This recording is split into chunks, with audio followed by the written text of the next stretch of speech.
Can you dig it? Yes. Woo! Welcome. Welcome,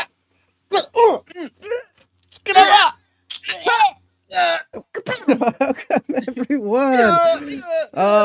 Exactly. My disco divas, my kings and queens of the beats, my courtiers of the dance floor. Welcome to this wonderful Monday evening. As I say, can you dig it? Please tell me in the chat, can you dig it? Please tell me in the chat, can you dig it for the very 9th episode of Waterdeep Mallrats, a dragon heist? Yes, we are here. Oh, my word. So welcome. I hope you've all had a lovely day. I mean, it's been absolutely stunning outside. And I'm really, really glad that you can come and join us this evening instead of go down to the pub. Which is really lovely to see you all go. Good. So let's get straight in, and I want to see how my lovely peeps are doing today. I think, as usual, say hi in the chat. Tell me if you dig it, if you've had a good day, if you had a good week. As we go round and we say hello to Mr. Rob Thompson in the middle of a set. Hello. How you doing, mate? Hello. Yeah, good. Things I think I could dig. Mud. Dad joke. Sand. Dad joke. I reckon I could dig sugar. Is that booger sugar or just sugar? Just sugar. Cornflakes, I reckon I could dig. Mm-hmm. And finally, no, don't think so. Don't think you could dig porridge. Oats, however, you could dig. Well, good. I'm really glad you can dig it. I'm really glad you can dig it. How's the sunshine down in Ibiza today? It's good. It's good. Yeah, I told a tropical shirt wearing 15-year-old to fuck off. Too young to get into the set. Oh, is he? I thought you were going to say on Witcher. No. During online play. No, Geralt of Rivia is a class act. Okay. Well, good. Well, I'm glad you had a good week. Have you had a good week? I didn't ask you that. You did. I just went on a tangent. Yeah, my week's been good. Things are open again. I've probably drank more than I should, and now I'm here having a good time. Ooh, how are you? Good. I'm straight in there. How are you? Yeah, I'm good. I've had an interesting week. Well, not really that interesting, just sort of difficult week actually. But I'm quite happy now that I'm seeing you guys, and I had a good weekend. I saw a couple of lovely friends. Popped over into the garden, which was really lovely, and I got to show off my garden skills. Yes. So that was really good. But I definitely needed this weekend for sure. But Joe, did you dig it? Oh yeah, I dug it. It was dug. It was dug. It was dug. La la la la la la la la la la la. Cue Alex Bell going, there's a Doug board game. Exactly, there's a Doug RPG. There's definitely a Doug RPG somewhere. But yeah, so Stuart, yes, Stuart, I did steal this from the Fox and Fur Kids. So yeah, you're absolutely right. Also, Red Panda Gamer, if you want to, I can whisper over my email to you if that's easier. That might be an easier way of doing it. But let us know if you have any more troubles. That'd be great. But yes, I've had a good week. I've been playing some more Days Gone. Been killing hordes, which has been fun. Recently, the good camp has now been overrun. Typical. Really. Oh, always happens. Yeah, the good people never good last year. Never prospers. Yeah, exactly. That is exactly it. Overrun by crazy rippers. What can you do? Oh. You just got to get on my motorcycle, get on the hog, just go. But yes, other than that, it's been pretty good. How are you doing, Gabby? I'm good, thanks. Right, so I'm good. I've had a great week, but I just had to mute because I was eating car sweets. Oh yeah. I was eating some car sweets, so I thought what might be nice if we talk about what colour order we eat the sweets in. You know, like you've got like lemon, lime, orange, grape, strawberry, obviously in their colours. So what order did you eat them in? So that's your order, I'm guessing. Well, yeah, but like the other way around. Purple and red are interchangeable. Yeah, I I'd agree with that. Yeah, I'm yellow and green last. I go lemon and lime last because they're my Oh, favourite. sack them off. No, they're the worst. Oh my god, what is it with you and sweets, man? What is it with you and lime sweets? Lemon and lime? No, they're they're I bet rough. you like the Orange is good, right? Orange is good. Orange is delicious. Yeah, always. orange I'll stick in the middle, yeah. Yeah. I So do do you like the white ones as well, like the peary, appley ones. No. Yeah, love them. Yeah. Like, pear drops are great as well. Pear drops, absolutely. Yes. So, Absolutely so not. Orange, Forever. grape, strawberry. Everything else is irrelevant. Well, Is at it least the you've same got for- one. Is Go it on. the same for Skittles? Do you have the same sort of thought for Skittles, or Skittles different? I'm gonna get some backlash for this. I eat Skittles the way Dan eats Tanfastics. Dear Lord. I don't eat No. any food like that, you know. I have an order to all my food. God, you've given me like heart palpitations thinking about that, man. So, Come no, on. I have to sort them. I have Yeah. to sort them. Yeah. Yeah. Same with Starburst. Starburst as well, I eat in an order. The green Starburst. Starburst is my Yellow one fave. can go fuck itself. Green can also go fuck itself. You're talking purple, Like red, the orange, green. all the way. The green is the one with the most flavour, in my That humble flavour is opinion. Sick. Then yes, it has the most flavour. Well, it's just like Stuart's on Dan's side on this one. And Red Panda is also thinks that Rob's right on this one. So it looks like, gang, we are the odd ones out, with the purple being the greatest ever strawberry and purple being the best. I also like that it's not grape, it's purple, because it's like it could be any purple. Yeah. Right? yeah, it's just purple flavour. Purple is a flavour. Like blueberry Purple is a or flavour. what else could it be? What flavour is it? Aubergine? No, never. Can you imagine? Never. Aubergine flavoured Skittle. Mm. Wow. Nom nom nom. It's just the Queen of Parmigiana has spoken. I do make a really good aubergine parmigiana. It's like the only thing that I can cook well. I can tell you right now, I've never eaten aubergine. Well, I'm going to make you an aubergine parmigiana. And I'll look at it and tell you how beautiful it is, but I'm telling you I won't be able to eat it, mate. That's a lie, Gabs. You have eaten aubergine, but I've snuck it into food so that you didn't know it was there. Because I know you don't like to know what you're eating, hence chicken nuggets being your favourite thing. That's true. Who I doesn't don't. love nugs, though? I saw a very good friend of mine posted up on her Instagram like a meme that she'd screenshotted, and she said she'd just overheard a girl in a bar like lean over and go, "What drink do you have that's the closest flavour to chicken nuggets?" I'm like, you have peaked, girl. That is amazing. Like, where you know that you should go home, but you just want to dance a bit more. What would that be though? Like a chicken. You'd have to get a chicken stock cube and mix it with Bailey's or something, innit? Oh! Yeah, so it's alcohol but tastes like chicken. That Or sounds like something stock out with Cube and my- vodka. Oh my Shaken God. over ice. What about vodka and was it Calmo? That Calpol. Can you mix that up? That'd be close. I'm allergic to alcohol, you know. Tastes like purple. Oh yeah. Yeah, I don't get to drink it. Oh, I drink a load of goodness, vodka. I'm probably allergic to that too, by the way it reacts. Oh, to me. actually, I'm allergic to Calpol too. Actually, think about it. It'll be all the vodka in it. That's what's fucking us up. Yeah, Yeah. exactly. I always get sick when I have Calpol cocktail. I don't know why. Must be the Calpol. It seems that I order flavours weirdly as well after this cap. It's very strange. Very strange. That's what food judgment looks like, guys. That's what it sounds like. Did you feel that? Nope. Didn't feel a thing.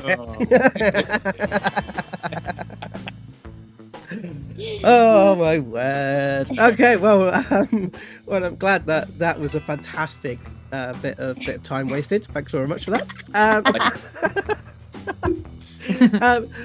So how are you, Dan? How are you doing today? I am very good, thank you. I'm getting slowly but surely used to this whole like socializing thing. I decided to sort of start very, very easy with someone who I knew wasn't going to sort of talk much or have much of a personality at all. So I met Rob at the week. We went for a bimble down the Thames. Had a little pint in a glass. Yeah. Had a handful of chips for a £5. There was like 6 of them. Yeah. And then and yeah, it's been and then at the weekend saw some very old friends in a pub very close to us that is very close to a lot of our hearts that we all used to work at. And thankfully, it's still standing, it's still going, and got to chat to some of the people there that were there when we were all performing there. So that was nice. Yeah, really, really lovely. Yeah, it's very strange getting out and about and wandering around and talking to other people. I have become quite a hermit, and I'm good for about 2.5 hours out of the house before I just start talking absolute bollocks and lose all. Then I get slurry. It's weird. I go quiet, but like stop being able to talk about stuff. Yeah. Just like, you know, my phone has trouble recognizing my face sometimes. You know, like, it just gets really, really boring. How'd you know you haven't been out of the house in a while when your phone stops recognizing you? Exactly. Yeah, right.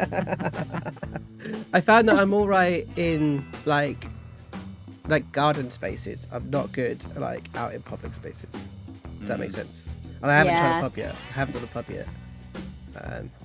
Waiting to do a pub to when I can go absolutely crazy. But I just want a house party. Do you know what I mean? That's what I really want. Same. Come on, anything else? I want a house party. Gonna be a house party. A house party. Oh my god! So this is a very singy episode. I think it's the Scrumpy. I'm gonna blame Scrumpy Jack today. Like, thanks That's for what that. cider will do. Yeah. And from one side of fan to another, how are you doing, Evie J? I'm doing all right, thank you. I'm on the cider too. And I'm on giant cider today. Oh my god, that's the size of your head. I know. So I'm going to drink a little bit slower than I normally would because I don't want to drink as well. Normally I'd have like 2 cans in the first half, but I think if I had 2 of those, I'd be on the floor. But yeah, no, I'm all right. I showed everyone before we went live. I got sunburnt whilst I was house hunting at the weekend because we saw 5 properties in about 2.5 hours. It's very stressful, very, very stressful. And it was so sunny on Saturday. I had some sun cream in my bag. Didn't put it on though, did I? Apparently it doesn't work if you keep it in your bag. And I got a lovely bib-shaped burn. It will be there probably for the rest of the year because once I get burnt like that, it takes. I don't know if it's the same for everyone else. If you get sunburn, mine takes ages. It just stays there. It goes to like a tan. So I might buy myself a bib and then wear it out so the rest of me gets tanned and we can equal it out. Were you wearing a bib when you were house hunting?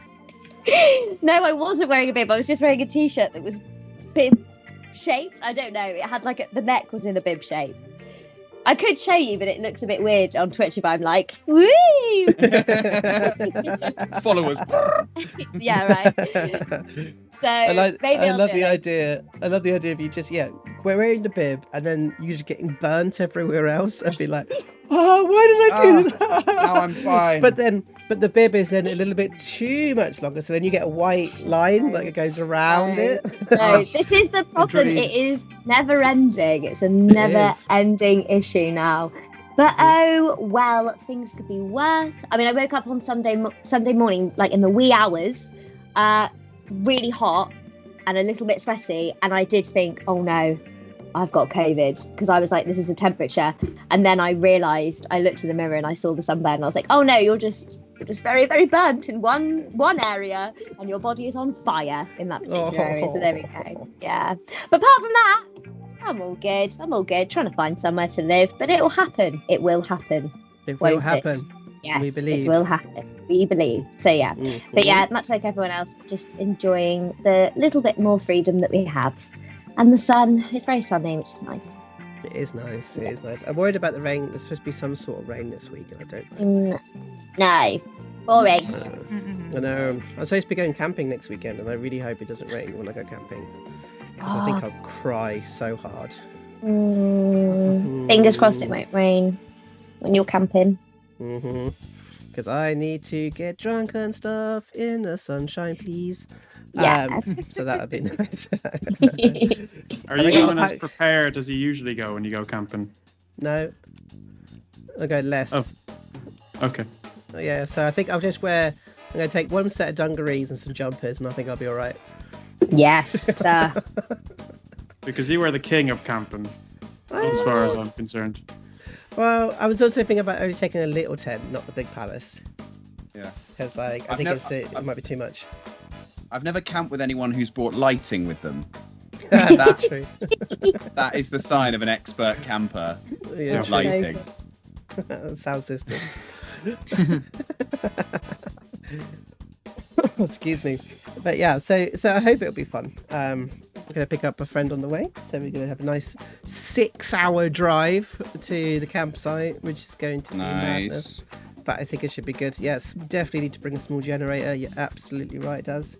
But yes, I think this will be good. Make sure I pack enough clothes. And talking of clothes, actually, let's maybe move over to Dan. Dan, is that the right time, or have I fucked this up? No. You've smashed this, Joe. Oh, great. So, okay, good.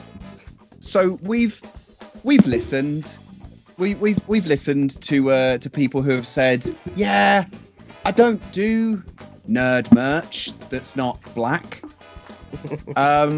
So what we've done is we've added a brand new collection, which I'm calling the Backs to Black collection, for anyone who wants some limited edition merch. I knew that would get Rob Thompson. What about Back on Night?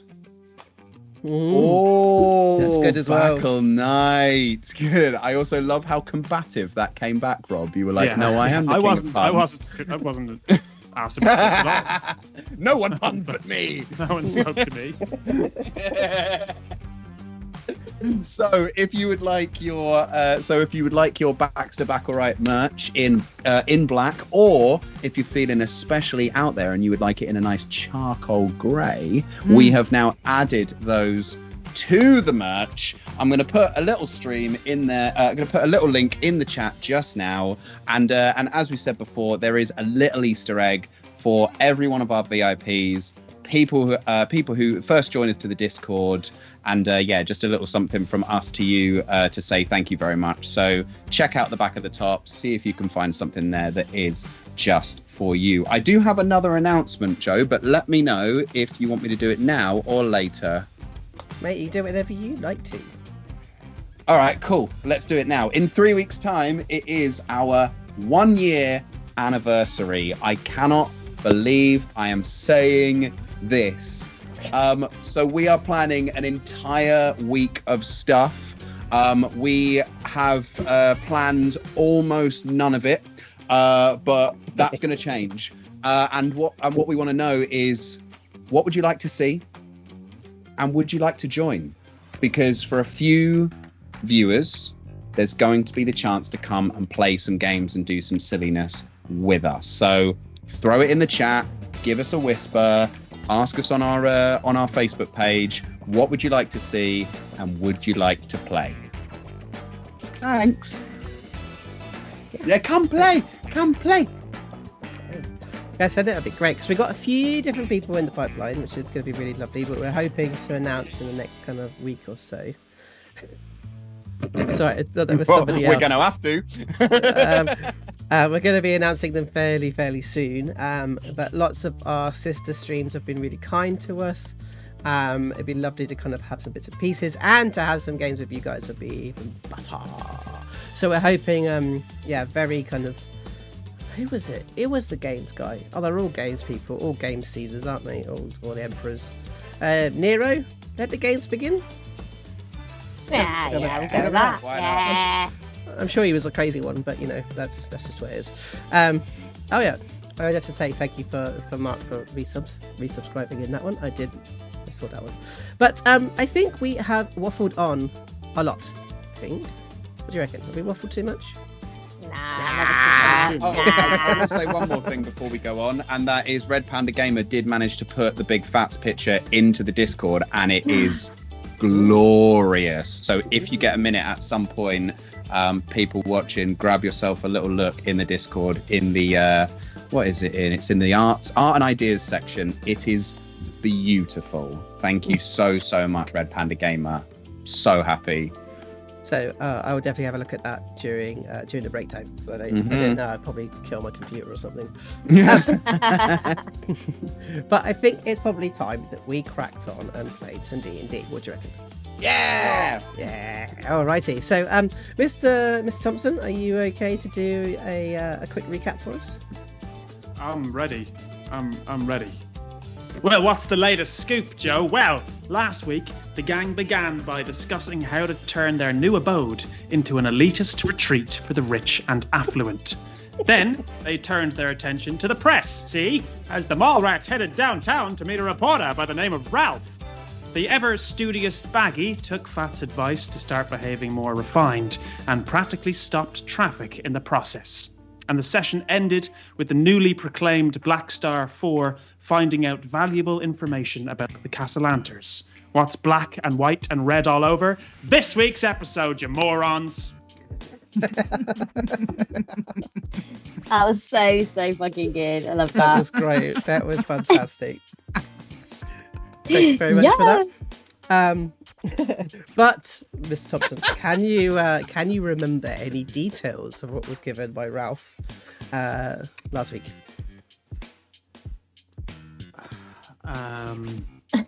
The Castellanters have several businesses. There you go. Fantastic. True. Thank you very much.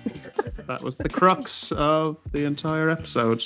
Oh, there was one other thing that was quite interesting about them being in a cult of some kind. Maybe some sort of cult. Yes. And also the mention of a game as well. Or some sort of enigma. Yes. Eyebrows akimbo. Look at those eyebrows go. You can do I both. know. I've always wanted to do both. I can't do any. You're so talented. one. I'm so jealous. Oh, yeah. Yeah. It's not quite as smooth as Joe's. Gabby's I just think like, it was Gabby's that like, smooth. no. Gabby's like, no, I don't do that. Yes, Heaven's Bevins, yet the parents seem to be going and missing as well as the children. That was a very good one. Oh, Mama Thorpe's here. I didn't see Mama Thorpe sneak in. Hey! I had a lovely chat with Mama Thorpe this week, and she was going through so many theories. I'm not going to share any of them because I'm probably going to steal some of them because they were that good. Amazing. So, But we should probably start because this is actually why people are watching us, and we're 27 minutes in, and all we've done is waffle about skills. So That's pretty good for us. it is pretty good for us, actually. Okay, so let's get started. I haven't thought of a montage for this week yet, actually, do you know what I mean? But I'm sure it'll be fine. Yeah, it'll be fine. It'll probably be some sort of bag flying in the wind or something. Okay.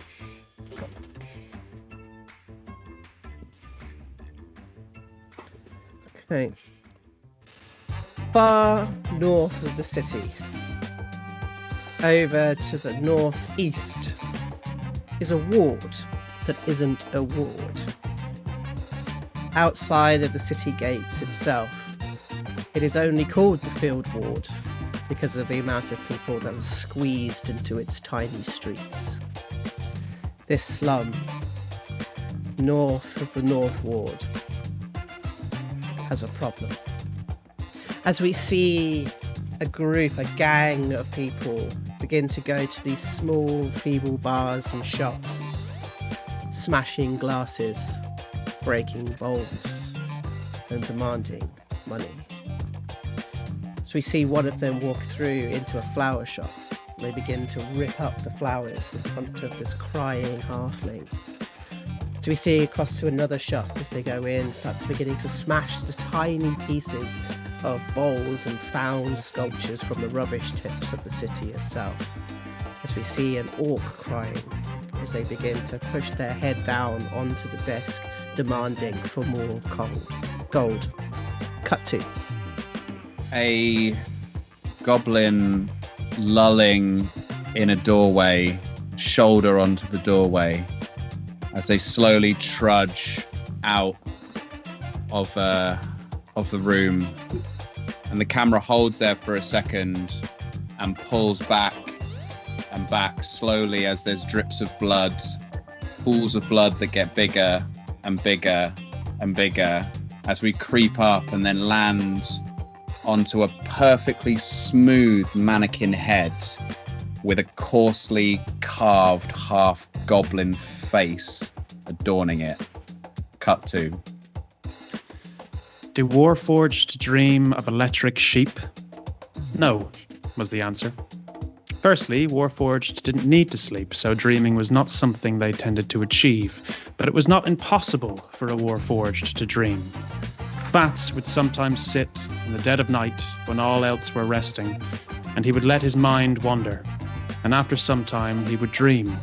He would dream of meeting his maker, not in a biblical sense, as in the gnome who built him. He would dream of getting answers to his questions, why he was created, what was his purpose, what was he capable of. Do Warforged dream of electric sheep? No, but it is possible. Cut to. 4, 5, 6, 7 silver. 1, 2, 3, 4. 4. 4 gold. Oshi roots back through the pockets on the inside of her shawl. 4 gold, that fucker! She grabs the coins back off the table, stuffs them in her pockets, and checks for her dagger, and then runs out of number 3.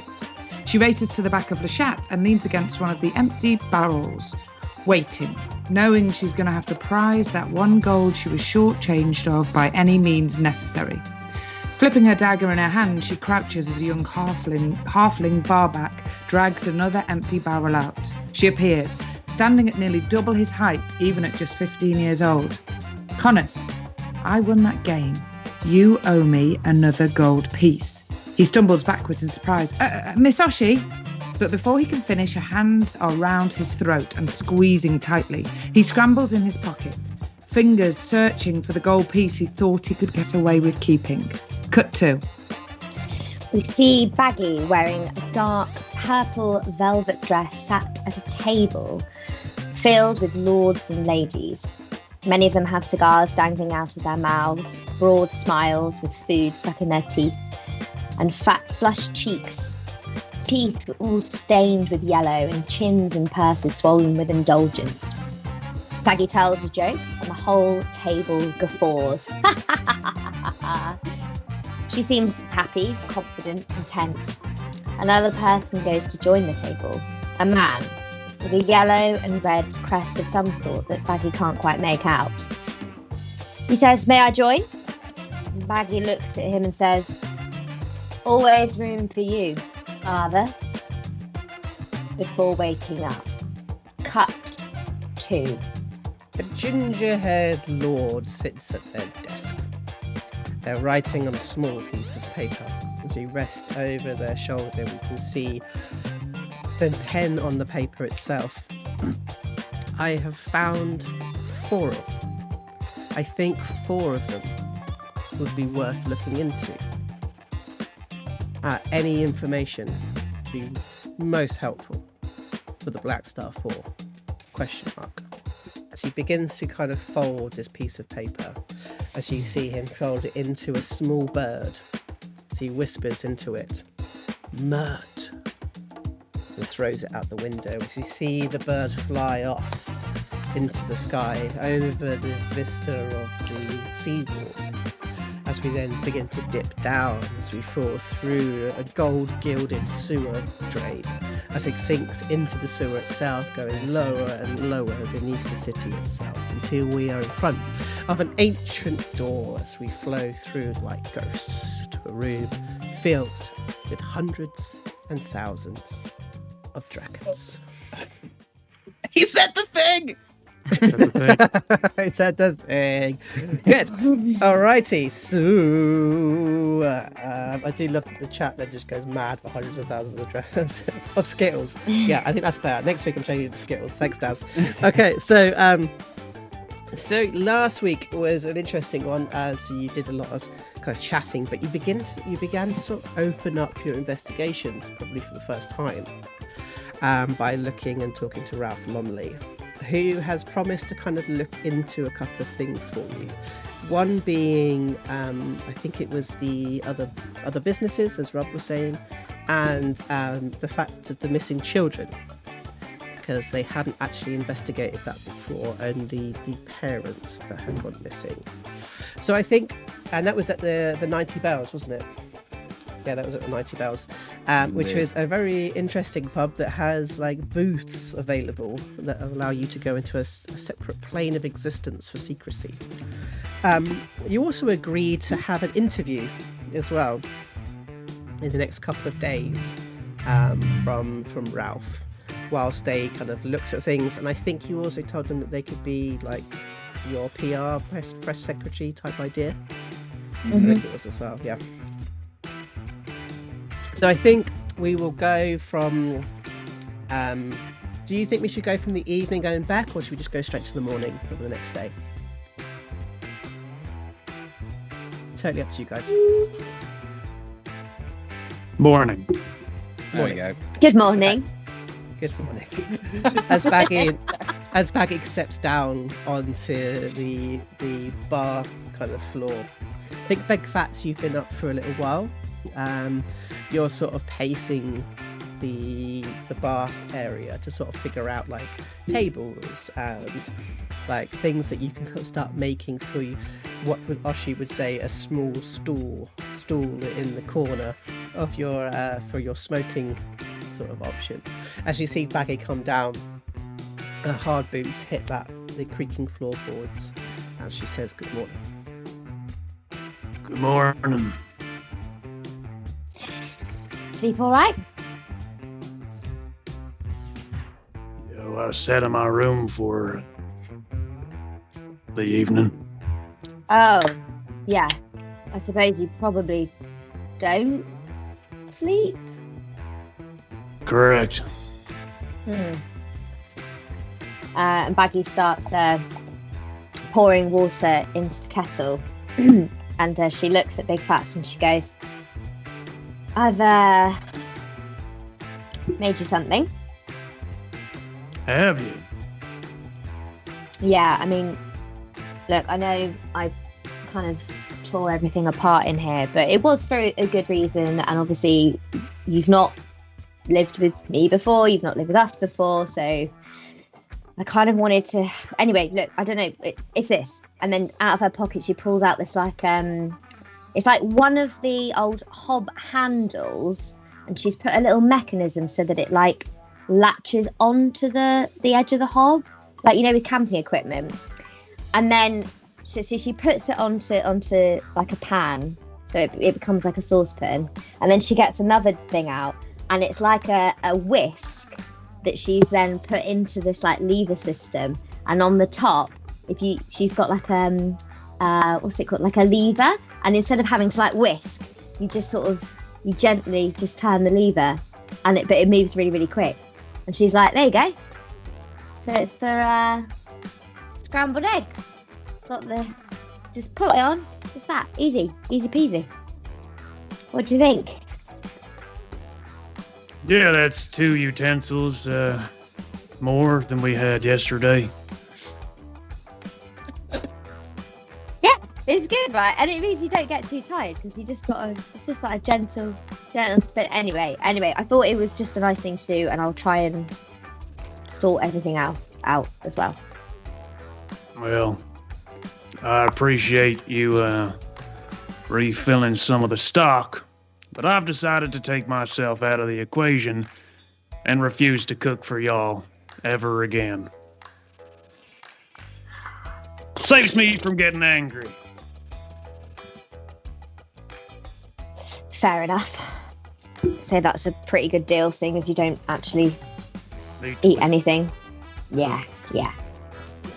So you don't mind if I just make this coffee for me then? That's fine. As this like cupboard door opens and this red bum sort of starts wiggling out of it, with this like, you know, these massive cornflake boxes, like the big ones. It's like pulls that out, and it's like, and you see little Riggs as he goes. He puts his hand up above the side of the on the counter. The hands are going up like this, and he grabs hold of a bowl, sort of drags it over to the table, and then you just see that moment where he like begins to try and pour the cereal. And it just goes, boom, and just comes out in one, and his whole plate is just covered in like a mountain. And it's like, oopsies. You gonna clean that up? Do you mean if I could eat it? That was not the question. That's a week's worth of food there. I'll clean it up. And you see him just sort of like opening the bag, and he looks up at you and goes, "Sorry, Uncle Big Phatts." That's fine. And he pours it in, and he goes back down to a decent level, and kind of puts it back together, puts it down. Do you think you could design some sort of like bungee cord or something to keep him in one place, or is that beyond the means of your abilities? Oh, no, definitely. And also, I think maybe a funnel for the pouring of things for him, maybe. Yeah, we used to have a funnel. And you guys look down towards where he was, and he's up on the top of a cabinet eating his cereal, and you didn't hear him move. Good. I'll take a coffee. As he sort of like begin to make the coffee, and then suddenly this like what could only be described as a 6 foot, I think you're 6'2", I think you are, Oshi, aren't you? 6'2" shadow sort of comes in, stomping around like a swamp thing, says nothing to anybody, doesn't look at anybody, just goes forth, and just as Big Phatts begins to go take his coffee, this hand comes in and just takes the coffee away. And there you go, and they sit at the table. Phatts just looks over to the clamp handle and then back at the cup and thinks of something to do in the future.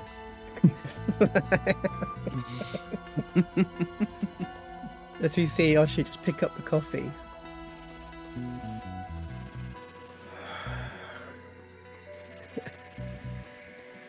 She takes a sip. Baggi turns to Oshi and just goes, "You're welcome." Not yet. Oh,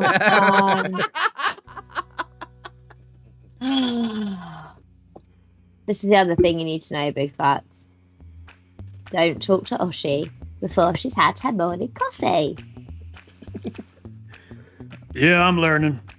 Though, to be honest, you're pretty consistent throughout the day, so it's always difficult to talk to you. Good. Good. Why, there are cornflakes all over the place. Sorry.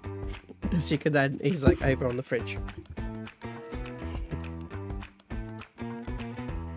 Sleep well? Brilliantly. You can tell, right? Yep. How are y'all feeling about our little goblin roommate?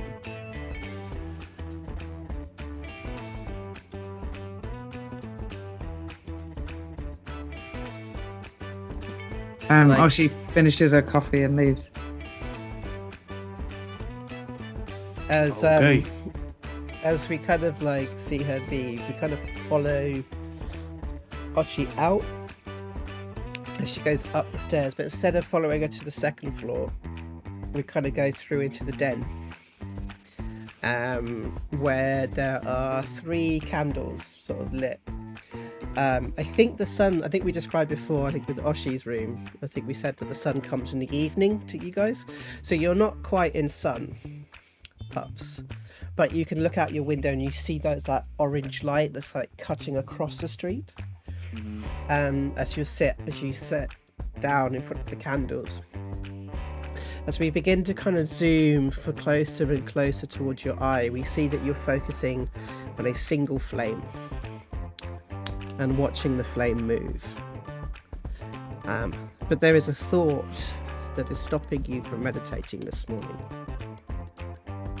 What's the thought?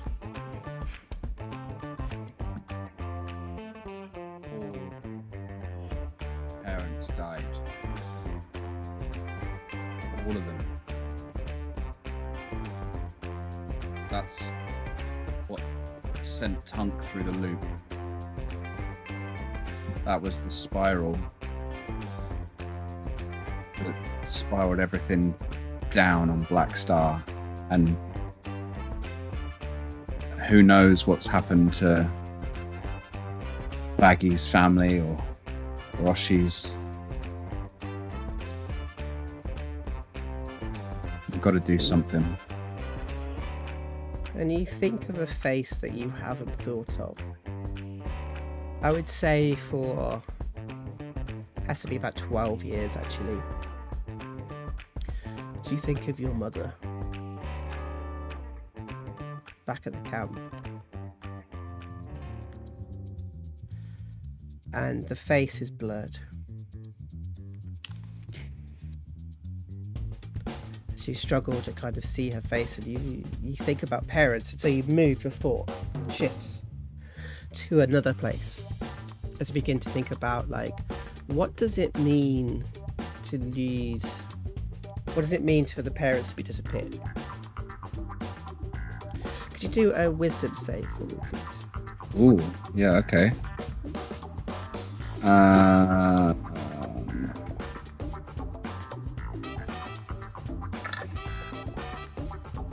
8. Your mind gets stuck actually looking at you can't remember the faces of your parents. More than that question, it kind of pulls you away from a question about why the parents would be missing.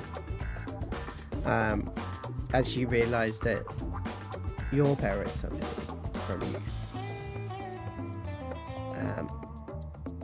But you begin to kind of feel the connection through, like, Oshi's parents. And through, I suppose, Tunk's parents, really, is probably the closest. And through Agnew as well. And you think of them as rocks, as, like, the centre of their worlds. The person that would notice if somebody was gone. And you think, did your parents ever really think that you were gone when the attack happened? Did they think that you and Puggle had got out? Or were they thinking of themselves, or were they thinking about you? Did they search it? Did they look for you and put themselves in trouble? And that idea sticks with you. Do another wisdom saving throw for me, please. Yeah, I'm going to use a bomb this time. Mm-hmm. Where are they? Thank you, Stuart, for my bomb. Ah, did you see that roll? 12. It's like 16. Ah, fuck you. 12 is good enough. So you start to think about who would be looking for these children. The parents are gone. That solves a problem. And you start to think of this as a possible tactic. Maybe from the Castellantis, but at least from the Institute itself, to allow these children to maybe go missing and nobody to look for them. And you think up again about blacksmiths. And you think about all the stuff that Tunk has said about his mum. And how she would always care for him and say that. And then you think about the letters that Oshi said she never received. And it makes you think,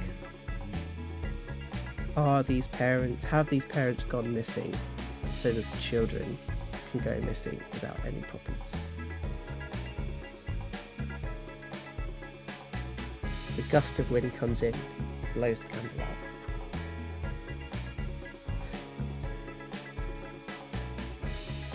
Pups gets up really slowly and looks out at the sun, takes a deep breath, and just steels himself for going downstairs and walks down. You hear dump, dump, dump, dump, dump of Oshi's feet going up the stairs. I think Pups deliberately hearing that and knowing who it is avoids them, bides their time, makes sure there's no awkward crossing on the stairs, and then makes their way down. So as you get downstairs, you can hear what's happening in the kitchen at this point. I think Little Rich has finished his cereal at this point. And has already become bored. But are you guys just sat there being quiet and drinking coffee, or will you come into the middle of a conversation? I feel like because Little Rick's got bored, Baggi put him to work on the using the lever to maybe like scramble up some eggs. Yeah, so he's like on the top, almost going with it. Yeah, like. And I feel like it's not done that well. Like the whisk is kind of going in a weird angle. Like it sort of dips in every now and then. It's like, oh, I need to work a few things on that. And there's like bits of egg flying everywhere. As he's sort of like running around the pan, trying to keep the lever going. So as Pups comes downstairs, all you hear is and then this there's the two quiet adults sort of sat at the table. As sort of you notice Pups sort of come down the stairs. Go on. Morning. Pups does a very grand bow. Lord and Lady Trollskull, I presume. Baggalina at your service. Where on earth did that come from? I don't know. I suppose vivid imagination. Big Phatts telling me to blend in. I don't know, that's what came out of it. Seemed to work though. I think he was very impressed. Well, I mean, we got let in, we got what we wanted, I suppose, so. Yeah, about that. I don't know, I got a feeling about this guy. Like, I feel like we could have said more. Like, he seemed like a good guy, you know? What makes you think he's a good guy?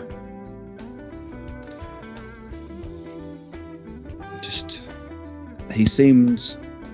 I mean, I can normally tell when a lot of people try and manipulate me in my life, and I've started to get quite good at spotting it, and it seemed like he seemed genuinely disappointed that he couldn't help us more. He didn't seem like he was in it for a scoop or a story. Like, I don't know, maybe he's got a vested interest in the Castellantas, but yeah, it just seemed like we could have done more and got more. He didn't probe us as much as I was expecting him to. So I agree with you on that. But it's hard though, isn't it? You know, he could write an article today. Yeah, and then we'd have to kill him. As you start to hear the thumping sound on the street, you know this to be the hobgoblin paperboy that sort of like goes around doing his morning rounds, and suddenly the window gets smashed in the bar room, and this paper land. You see it's sorry, dun dun dun dun dun, newspapers, and he sort of like starts smash as you hear it smash into another house. As you see this newspaper sort of land in the kitchen table, and there's just glass fucking everywhere. Without saying a word, Pups just starts cleaning up.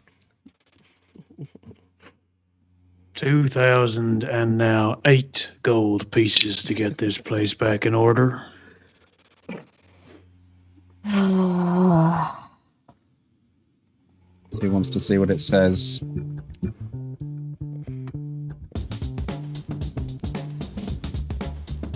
All right, I'll see what it says. I'll head over and pick up the paper.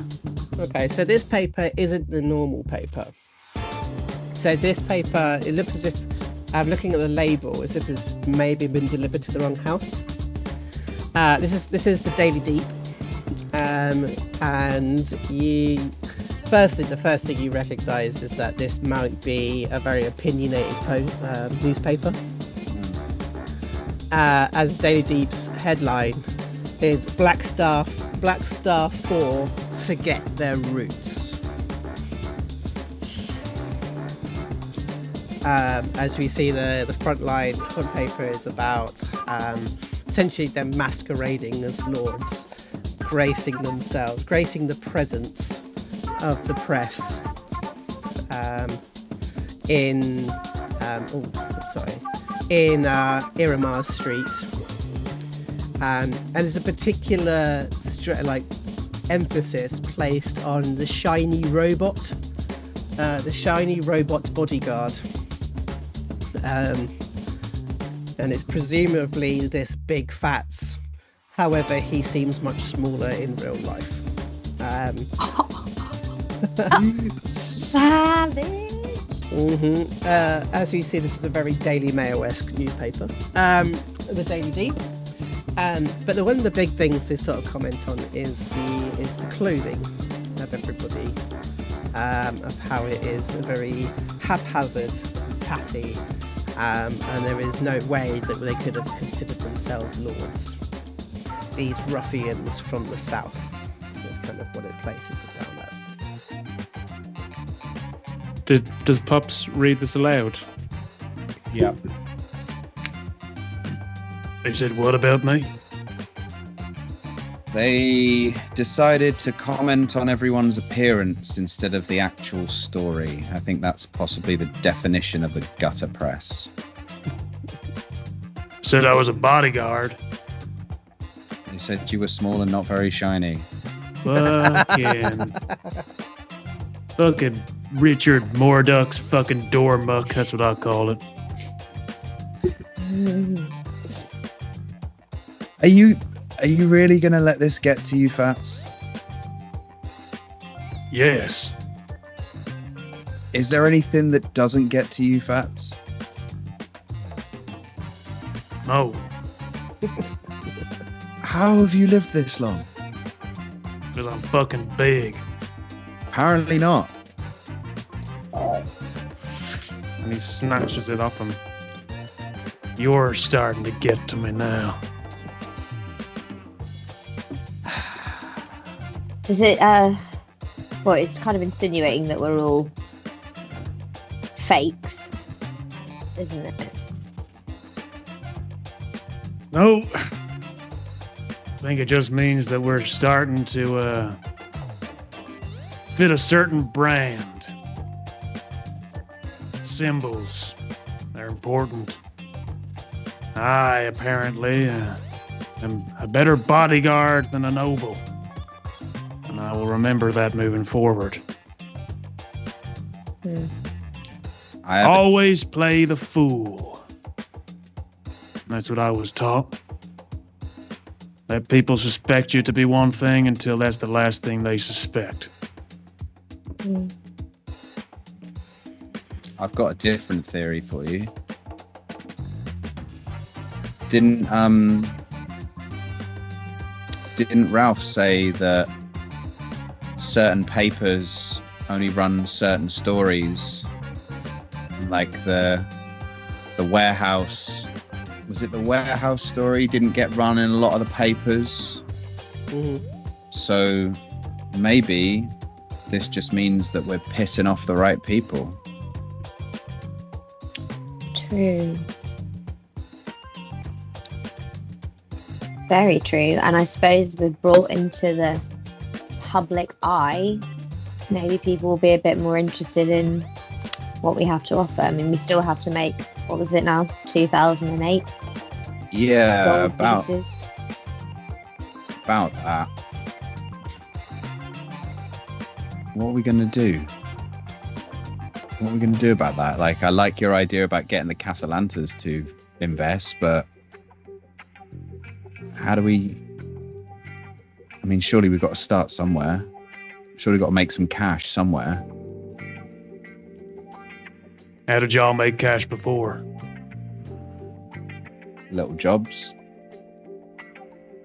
Fixing stuff. Might be time to start doing that again. Yep. And what do we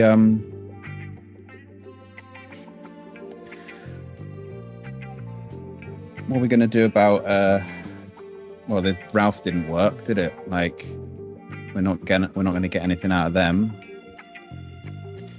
Got any other ideas how we're gonna find more info? Or I think information will come once this business is up and running.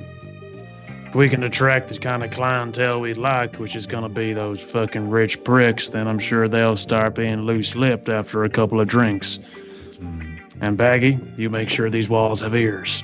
Mm-hmm. well, luckily for us, we do have a lord in our pocket.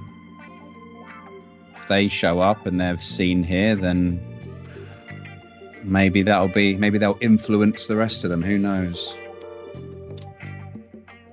And that lord just happens to possibly know a little bit more about the Castellantas too. It's a good place to start. Very good Knows us a place. favour. Maybe he could fund some of the starting stuff. I mean, even if we get this place to a decent level and have, I don't know, is a drinks a thing? Invite a small group over and a soiree. Yeah. Why not? We've got to start somewhere, eh? Maybe get some press, a few pictures, and then suddenly everyone will want to come when it's officially open, you know? Yeah. People don't like not being part of things. Yeah. Exclusive. Okay, can someone do a history check for me, please? Baggies, own it. I'm on it. Just gotta get up my character sheet. Okay, so yes, history. Come on, be good. Come on. It's 24. 24. Wow, okay. Well, just give me one little second. You know that this is like, we're in summer, right? And there's a number of different festivals during summer that might be quite useful or advantageous for you guys right now, for the opening at least, if you're able to kind of like fit it in the right time, if that makes sense. Sorry, just give me 1 second. I'm trying to remember where the info for this is. Give me 1 second.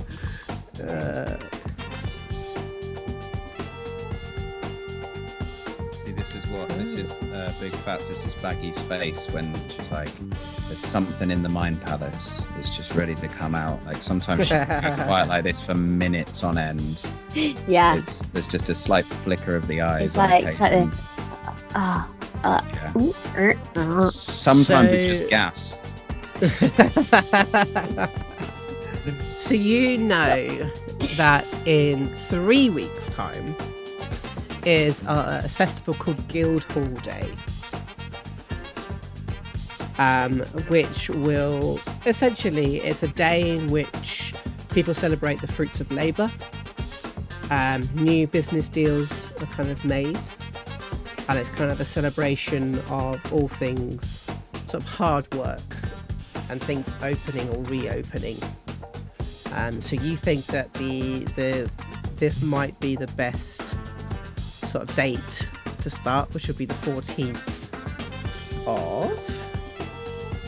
I'm trying to remember the names of these of the months. My apologies. 14th of Kythorn would be the perfect date to open the bar, which gives you 3 weeks. Excellent. Yeah, she's back. Watch, she's coming. No, sorry, it's just thinking that we're coming up to a festival, right? Celebration every year. The 14th. Maybe that's what we aim for. We aim for a big thing then. I think Big Phatts, I think you opened your first cigar shop on the 14th as well, Guildhall Day.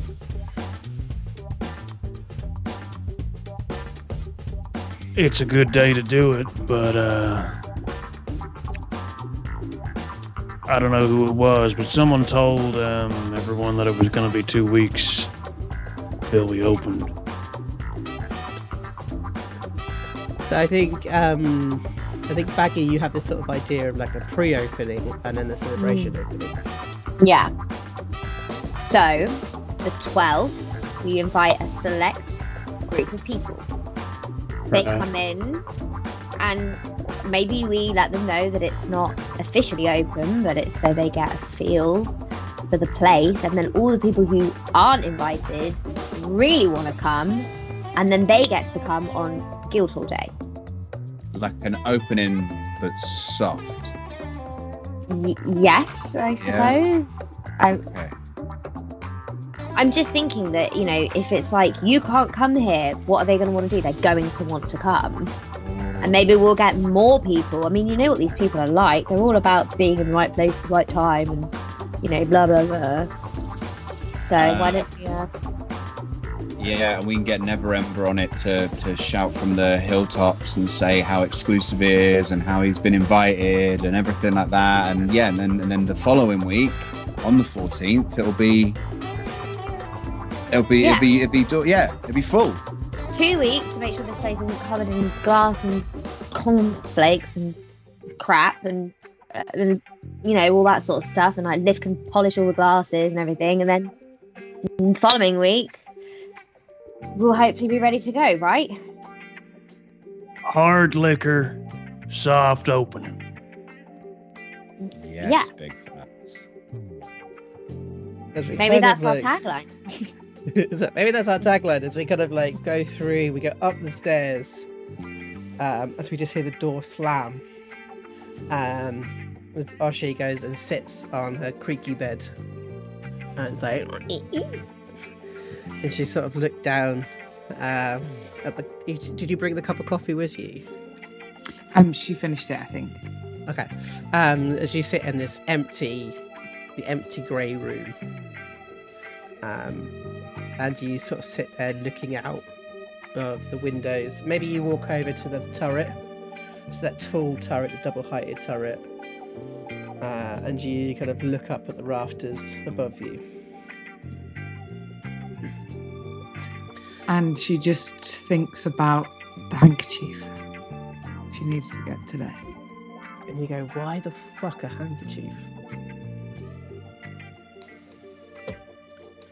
You start to think about what would you do with a handkerchief of a lord's? What would you do with it? Well, it'd be like a trophy. She thinks to herself, well, would you keep it? Why would you keep it? Why don't you kill him and then take it? And she's like, it could even just be proof that he was with someone when he wasn't. Someone who might not. Yeah, and you go back to your old school and you're like, yeah, because then you could plant it somewhere. And you could use that to kind of maybe get something out of them. Blackmail him if you were going to tell his wife. or implicate him in something else. It's sort of like this conversation is sort of starting to go through in your head. As you kind of hear this kind of voice that you kind of... no, I'm not going there yet. So you kind of like, you look out the window and you think, shit, how am I going to do this today? Because you know it has to be today.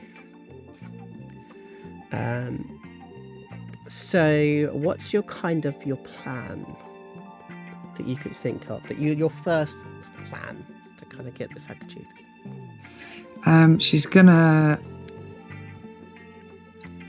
Well, her first plan would be to rough herself up a bit and make it look like she's not very well, in the hopes that he tries to help her somewhere. Mm-hmm. Maybe to a local tavern or shop or like centre that perhaps helps vulnerable young women. Do you think you could do this on the street in front of everybody? Yeah. And maybe it's like the idea of a handkerchief, of like needing the handkerchief. Yeah, or she just sleight of hands as he picks her up to help her. Okay, so you got a couple of different options of like try and does she think that she might just go straight for the swipe, or do you think there might be another option?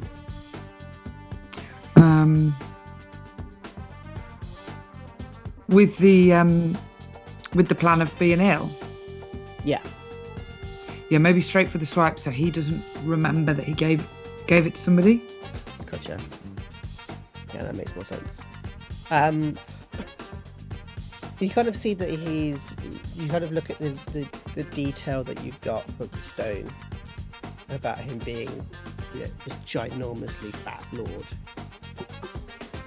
And you begin to think about what happens if he has sort of people to help him get around, or bodyguards. Would he have a small guard or a small troop that might be with him?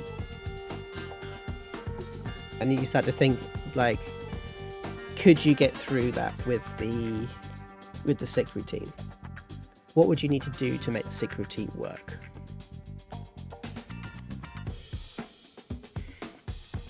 As you start to think about, okay, you know that the tailor shop, which is called, what was it? My mum sent me a name of the tailor shop. Hang on.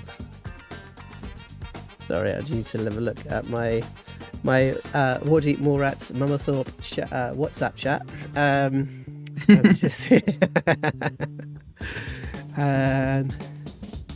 There you go. As you know that the tailor shop, the Shades of Black, is in the Sea Ward, so you know it's quite a well-to-do area. So do you think to yourself, like, do you have those two options? Do you go kind of street urchin, or do you go kind of more noble look? So is he going to the tailor's today? He's picking up his hat today, yes, at the tailor's. So you know that's where will start, and that's where he'll be, so that you'll be able to try and track him from there. Okay. She needs to go more noble than street urchin, I think. So Okay. he won't. Lords don't care about poor people. Mm-hmm.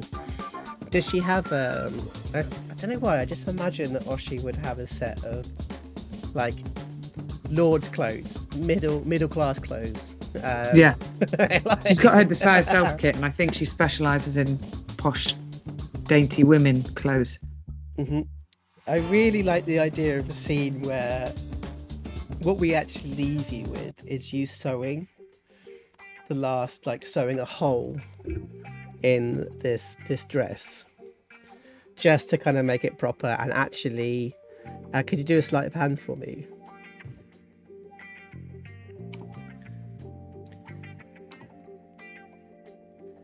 $19? Yeah, and the embroidery that you do is like insane.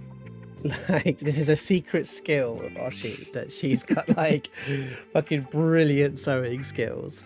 So she And I relaxes at night. Exactly, just sort of sat there just embroidering or sewing. But you hand finish this dress, which is what changes it. Because I don't think you've got a noble dress. I think you've got like a middle class dress. But that's what changes it from a middle class dress into a noble dress, is that you finish it. Oshi hashtag Oshi knits. That was Dan. Sorry. But you turn it into something that is particularly now. It's like a difference between like good and exceptional. And you then start thinking about, okay, I need to kind of get this done. You start thinking about what. Oh god damn it! Tal? What was his name? God damn it! I've forgotten his name. Tack. Yeah. Tack. You start thinking about what Tack said about your name is known. And you start thinking about your parents. And the connection to your parents to the Assassin's Guild. And it's that kind of thought of like, why are they so connected? Why would he know? Why would this guy know your name? Full stop. Is there any kind of thoughts or concerns that kind of goes through your head in when thinking about that? Well, after the conversation with Ralph yesterday, she thinks they've either... Because before yesterday, she just assumed it's because they were so good. They were like top rung, because she knows they worked for the Castellantes. They did contracts for them. So they're obviously up there. But now she wonders if it's because they famously died in a tragic situation. And you think of Sawatsa. And you think, well, if they died in a famous way, did she die in a famous way? Or is she still working? Is she still connected to the Assassin's Guild? And that thought kind of plagues you for a little while, and then you shake it off. And I think it plays so much because Oshi realises now that they're gaining notoriety. She's going to have to start using a different name for what job she does. And she always thought she might use Sawatsa's name. But she doesn't know if she can now, because will that make her more identifiable to certain circles? Yeah, I totally agree with that thought. As you start thinking about, fuck, I can't use that name, so what can I use? So I think you do a classic look around the room.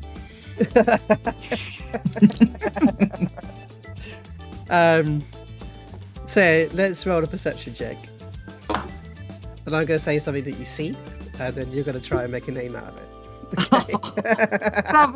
7! Yes! Okay, cool. You see there's half a label with the Tagger Bloodfest. Like, I keep reading the wrong ones because it's actually us on the chat rather than anybody else. My apologies. You notice like a small, like almost like a leaflet over in the corner, and it just says the things that you can read from it. It's like ripped piece. Is Calv. So CALV. That's kind of what you kind of get from it, and then you start thinking of a name. So I want you to come up with a name with Calv in it.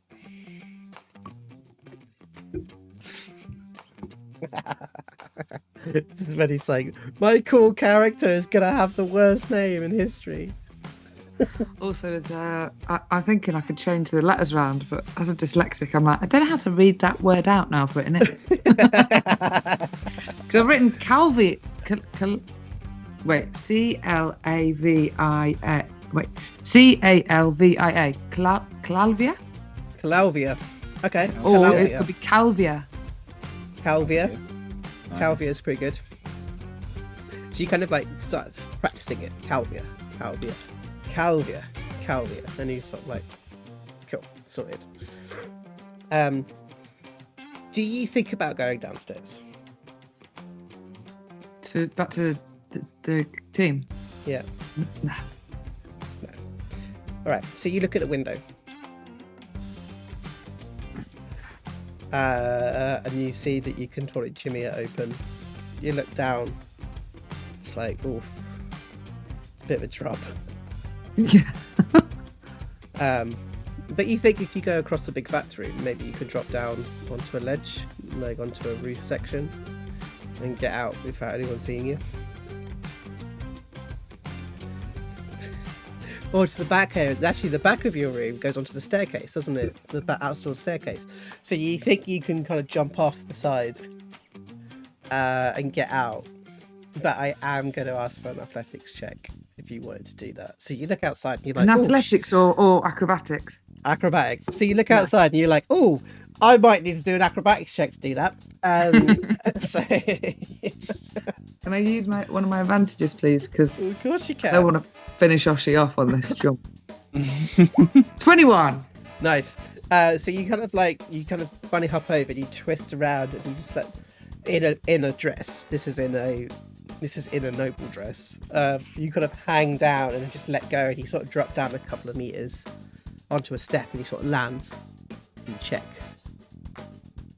Cool. And you sort of make your way down. As we see Oshi kind of disappear into the alleyway. As we come back around to the kitchen. And that thought of like, okay, guild hall. That's great. 2 weeks. Cool. We need the money. This lord that we've got in our pockets is sort of the thought that's kind of going around the room. I've checked out the tower where he lives, and it's virtually impenetrable. Like, would have to go, announce ourselves, do all the airs and graces, do the normal thing, if we want to go. He's the only person I know that might want to help us in that way.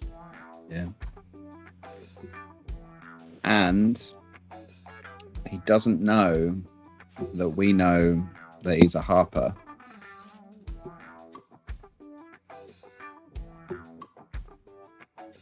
Well, then we keep that information to ourselves. Yeah. So, can't sneak in. No. So we have two choices. Turn up unannounced or turn up announced. And on the word announced, Baggi rifles in her many pockets and pulls out a piece of paper and her pen. Phatts, you've probably been around more people like this before. What do you think? Just bowl up and talk, or we got to send or whatever that is? Arriving unannounced means that there's more chance of them accepting us being there because they can't think of an excuse quick enough. Arriving announced and them accepting means we definitely have an easier way in. But never embroze us. I mean, why don't we do a bit of both? Why don't we send the letter and say we're coming now?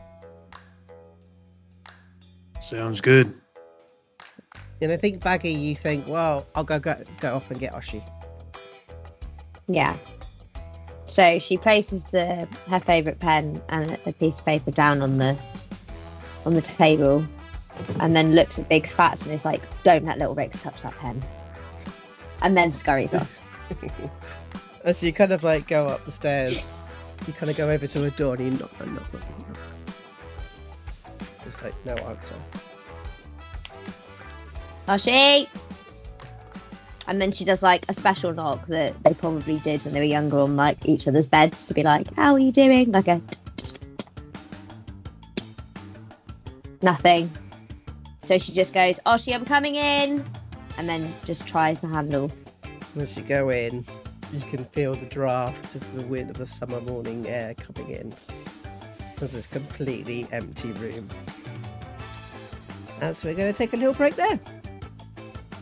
Ooh.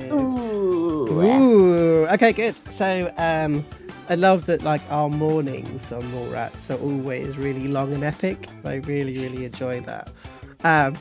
So it looks as if we've got a split party. I really enjoy this because the conversation that we had before we started the stream was, let's all stick together, guys. Let's all have fun together. But She's got a job to do. Mate, I really enjoy that decision. I think it's exactly the right decision to do in the time, especially considering the morning discussions. It's like the perfect thing to do is to go off. So I commend the character choice on that one. But I thought it was just brilliant. I was just like, yep, I'm off. I was like, great. This is perfect. But also, you guys all know that I kind of prefer, I love it when you guys split up because it's just sort of more secrets and more secrets, more lies at each other. More More sabotage, exactly. Okay, cool. So we're going to go to a little break. I wonder if there's anything anyone wants to say before we head off to a break. Yes, please pop on over to our YouTube channel because we are not very long away from releasing some exclusive content to our YouTube channel. We've been working on it for a little while now, a couple of months, and we're really excited for you guys to be able to see it. So pop along on there, give us a follow, give us a subscribe, and as soon as it goes up, you will get a chance to see it. And I won't say too much about later, but I'd say stick around at the end of the stream because we're going to go on a pretty special raid tonight. Ooh. Nice. So we're going to go see some lovely voices from our good friends over at WotC, and then we will go into a good break. All right, guys. So I'll see you guys in a little while. Bye. Ah.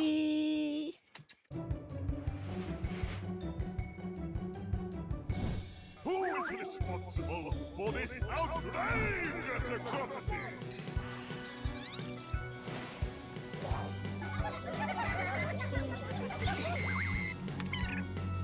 Ta-ta!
Mm.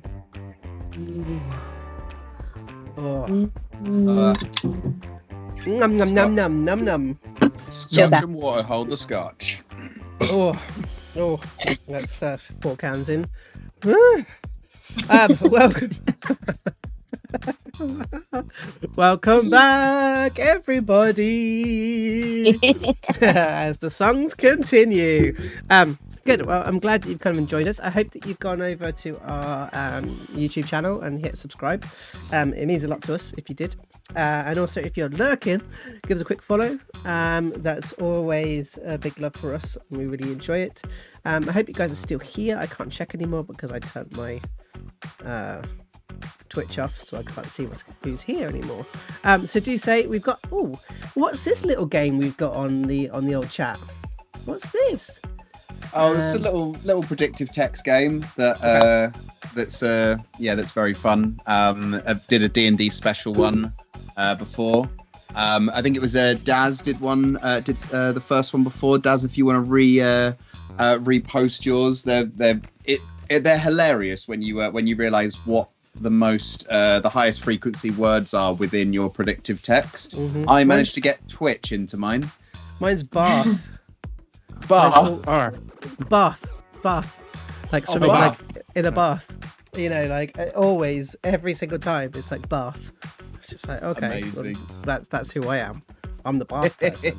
Joe the bath man. That's who I am. You know, so so maybe pop in. Let's have a look. Okay, where I think Fizzlekin's talking about if we can. Is there a way of lowering your light a little bit, Evie? Yeah. Give me what I did just notice that. I was like, oh god, I look like a ghost. He's a ghost. Is that too dark? Oh no, that's great. You look like you could be in like remember is it Evanescence? Like the yeah,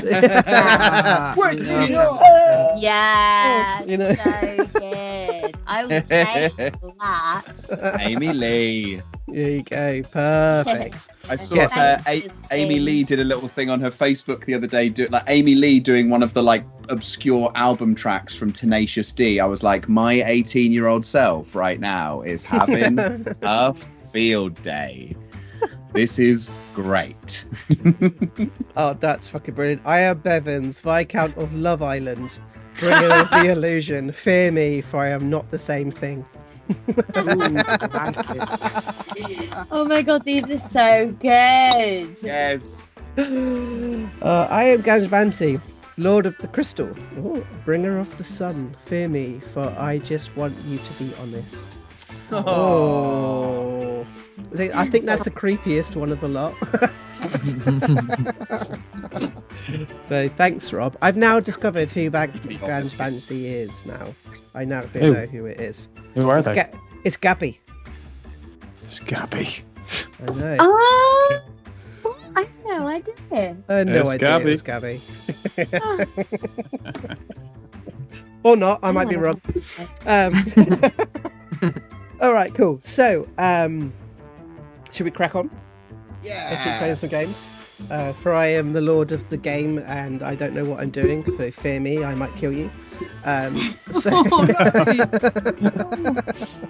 Okay, so let's stock up on those DM disadvantage guys. Go.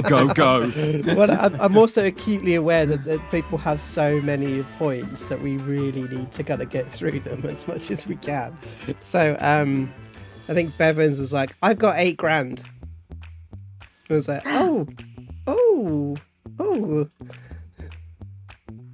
I am Fizzlekins, Lord of the Year, bringer of the day, fear me, for I am with my calendar. Yes. That's so good. Love a fight of that. Oh, that is absolutely brilliant. Ferguration, I am looking. Lord of the town, fear me, for I can send me a COVID. Whoa. So good. All right. So, okay. We should get in, really. We should carry on. So, Stop Stop interrupting Joe, guys. Oh my god. Oh no, I am GP Daz, Lord of the Rings, bringer of the day. Fear me, for I can sew. That's quite terrifying, actually. Very Oshi. Very, very Oshi. Okay, so let's go to the C ward. Okay, so the C ward. Oh, let's change this music a little bit. It's a little bit too uplifting. We never go to the Jed ward anymore, guys.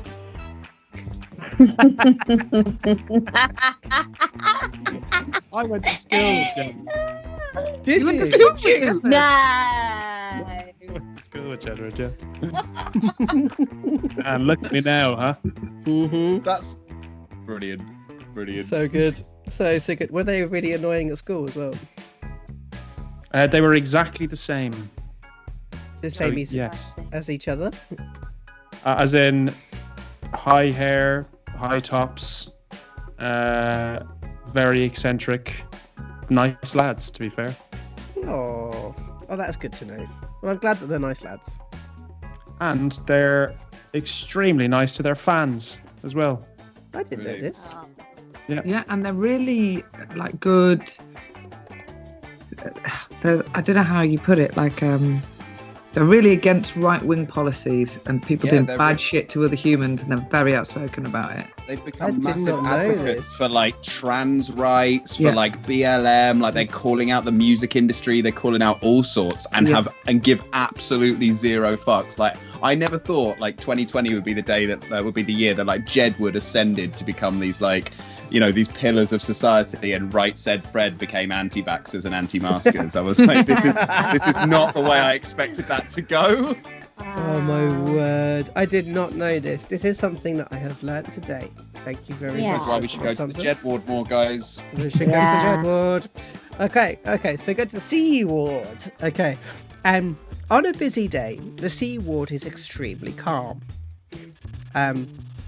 The maximum you probably see will be the clip clop of a cart being pulled by a horse, or maybe the sweet cooings of a baby in a perambulator being pushed by a nanny. As we come around kind of the corner of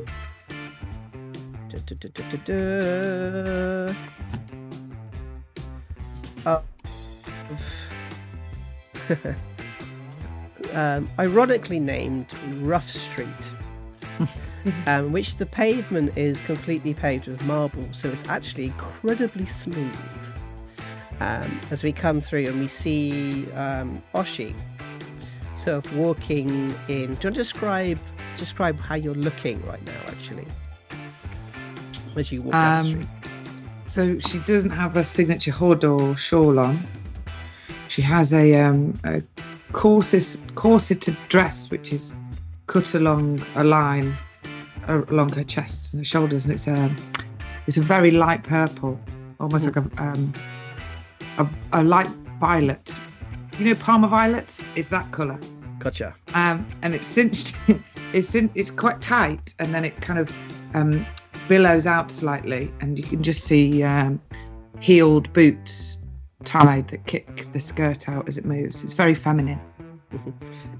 You see a number of other kind of groups of people, not very many, walk through this incredibly light and very open street way of Waterdeep. Mary, I don't think you spent time in the North Ward. I don't know how much time you've spent in the Sea Ward. It feels like the difference between Blackstar and the North Ward feels the difference between North Ward and Sea Ward. These houses are ginormous, big mansion houses. A lot of them seem ancient but very well kept. Most of the houses or villas have some sort of gated entrance, maybe with a guard tower kind of with them. It feels as if this is on a step up, a whole nother level. In fact, you feel that maybe your dress is a little down dressing compared to what people are wearing here. As you can kind of see the gilded, so like a gilded shop front, which is the tailors, which you see the shades to darkness. And you see that it's mostly sort of men's wear inside of the shop window. And you can see suits and hats, things like this inside. But I think you kind of go across the street to the other side where there's a small bench. And you kind of take a seat and you wait. Have you brought any equipment with you at all? She has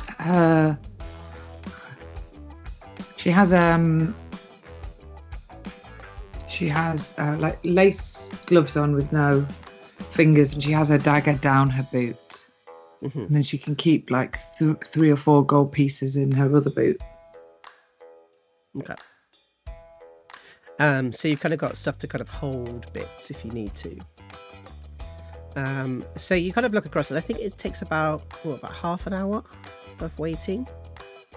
And you see this kind of, what are those carry things that people have? They have like 2 people carrying them and then somebody's inside them. What are they called? Like emperors have them. Yeah. You know what? Litter. Yeah, we'll go with that. So it's a litter. You see this litter and there's like 2 extremely muscly people, and they are sweating their asses off as this litter is like about 1.5 inches off the ground, as they're like really trying to keep it up in the air, and they sort of like run across and then they put it down and they sort of like that sound is almost, it's audible as you hear them like sort of screaming of that being out of breath. And then one kind of goes around, opens the door, and you see the litter tip and then land, bang. As you kind of peer around the side, what you see is a gentleman which is about 4 foot, maybe 5 foot wide, squeeze out of the doors of the litter. His double, triple chin sort of sits upon his bulbous chest and stomach as he pulls out a stick to sort of help him walk the few steps from the litter into the shades of darkness. He's resplendently well dressed. Do you know Laertes Hansberg? Like, have you like ever seen them before at any of the parties that you were attending before? I think she's been talked about, but this is probably even a step up for the stuff that Oshi went to. Okay. This was probably like she was on the kind of path to maybe starting to do jobs in the Sea Ward, but hadn't quite got there yet. But he's been talked about from some of the women she knew. Okay, and what did they say about him? Should I do a history check, or is it what I know? I think I'm asking you, Gabby. Oh, okay. Like, we know that he's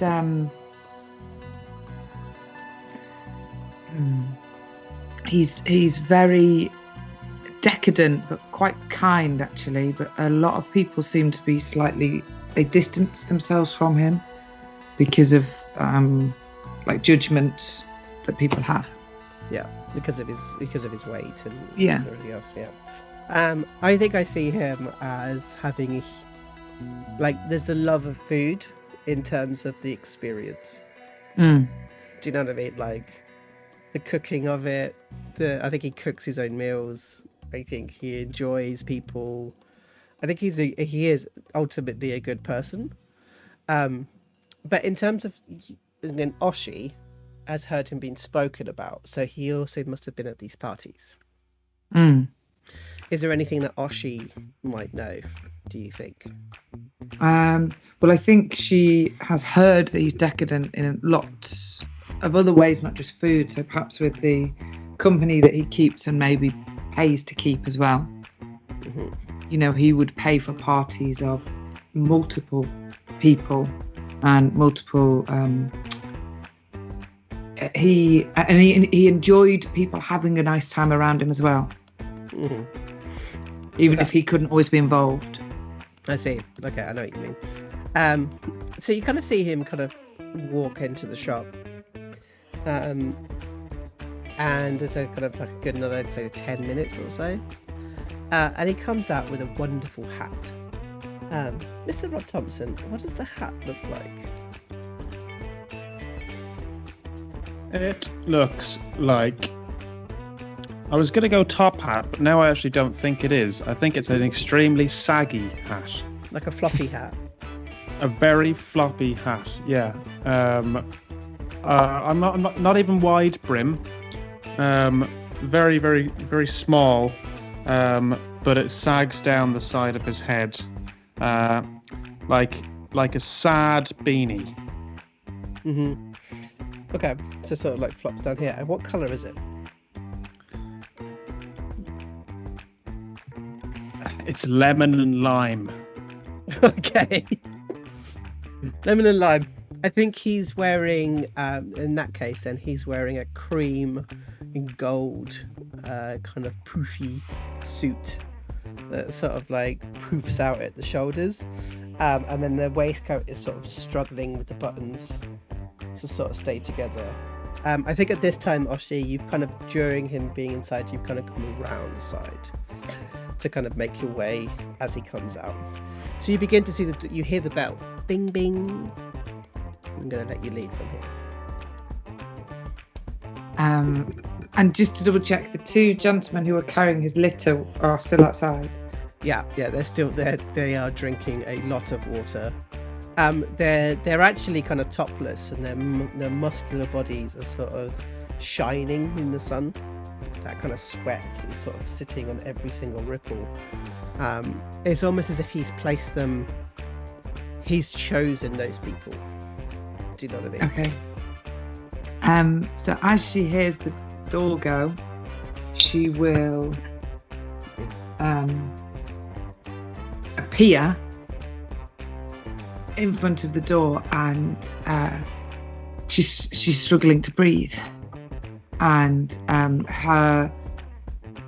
we notice that her lace gloves are they have almost, there's not much dust, I assume, in the sea ward, but whatever there is, it's as if she's fallen down and has tried to get back up and is struggling to breathe and is pulling at the neck of her dress, like in front of him as he comes out the door. So as he comes out, you fall to the ground. Okay, so I think this is time for a performance check, I think. Okay, can I use one of my dibblers, my advantages? Yep, sure. I think I'm going to use one of mine. 16. 16, all right. So I'm going to roll one. Hang on, let me roll some d20s, see what he gets out of this. He is very kind of used to kind of seeing... so 17. You rolled a 14. It's like 16. 16. Oh my dear. Oh my. And he kind of looks down at you. Are you okay? Mr. Hansberg, I feel... I can't breathe. And he sort of shies away from you slightly. Oh, you got the pox? No. I think I think I was slightly flustered. I had to... My carriage driver, his wife was ill, and so I've had to walk here in the blazing heat, and I just think it's... I think it's the sun. Jeffrey! And he kind of calls over to one of his litter. Pick the woman up. So, like, Jeffrey comes over and sort of offers his massive hand to you. Jeffrey is particularly beautiful, I have to say. As he kind of offers his hand out to kind of lift you. And Oshi stops and says, "Oh, I can't from my fall. I'm ever so my hands are ever so dusty. Is there anything I can wipe them with before?" And she's talking to Laertes. "Is there anything I can wipe them with before I put my hands on Jeffrey?" And he's sort of like, you can see he's almost cowering away from you. Fucking hell. He's like, can't you use your dress? She laughs as if like he knows how ridiculous it is because he wouldn't wipe his hands on his fucking suit. As he kind of looks down at you.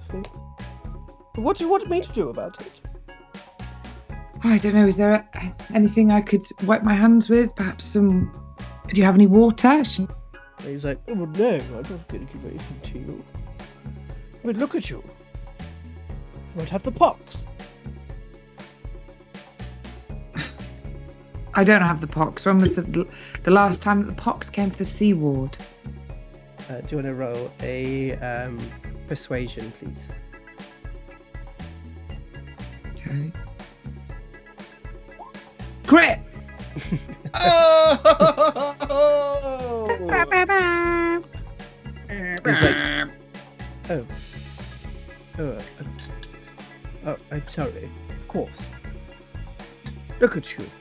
And he turns around and he's like, George! And he's like a completely different name to his servants. George! How could you leave this woman on the floor? And he kind of leans on his stick, and you hear the groan of the stick as his own hand comes down and helps you up. My dear. And then he looks you in the eyes.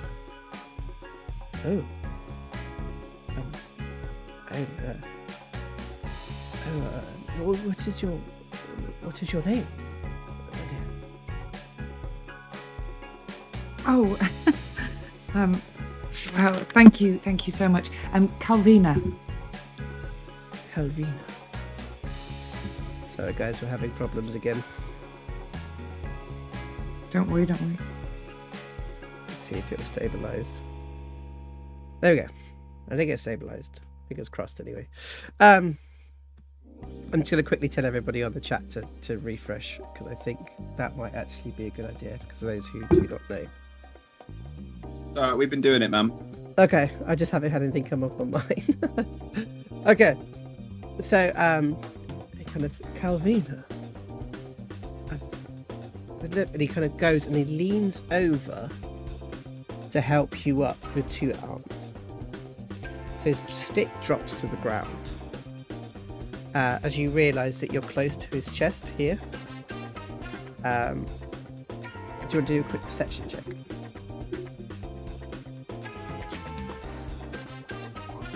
Another my crit. word! Oh, yes! You see that they're just here. You see there's a pocket, and it's just like this red velvet handkerchief sort of sticking out.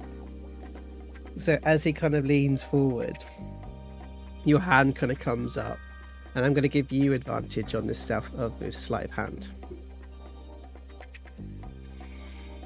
18. Okay, and you sort of almost drag it out as you stand up and stuff it down. And he's like, "Oh my dear, I mean, are you okay now? Are you feeling better?" Oh, thank you so much, my lord. I don't know what came over me. It's not having another carriage driver. You know, I have to when one's wife is ill, you have to let them go and see them, don't you? Of course. I mean, how is your wife? Oh well, my wife terribly poorly, as is my carriage driver's wife. And then the thought comes across his face again. The box. As he's like, And she coughs. oh, I see.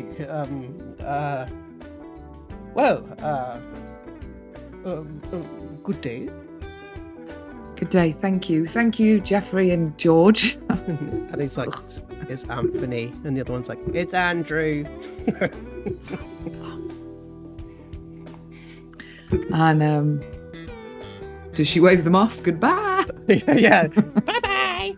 As you sort of like see him kind of get into the carriage groans, and you see Anthony and Andrew like, and I think Andrew's in the front, puts his hand out, and it's like, like this scream as they lift it up, and then they trundle off down the street.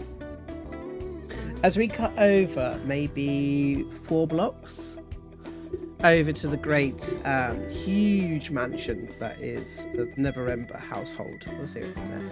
Okay, so we went a couple of streets over to the Diamond Street, across from the House of the Moon, and we see this ginormous kind of white marble mansion. And I think that actually here, yeah, there is a set of like black gates as Big Phatts, Pups and Baggi kind of make their way over to the kind of big black gates. And you kind of like creak it open. There are no guards at the house, which, considering the walk there, you guys have seen of like there are lots and lots and lots of guards, and this house doesn't have any guards at all. As you see the great R that's written above the door. Oh, sorry, the big N. My apologies. On top of the door. As you go over to the big door, and who knocks on the door? Knock on the door. Yeah. Okay. And this door kind of opens almost instantaneously, and you see this kind of like lurch type figure who is a tall I can't see who that is. Heavens, Bevins. No, you haven't missed anything, it's okay. Sorry, it's all blue on the screen, I can't read who the people are, so I'm struggling. That's alright, we can do the chat, man. Okay. So, yeah, and this kind of lurch Goliath sort of looks down.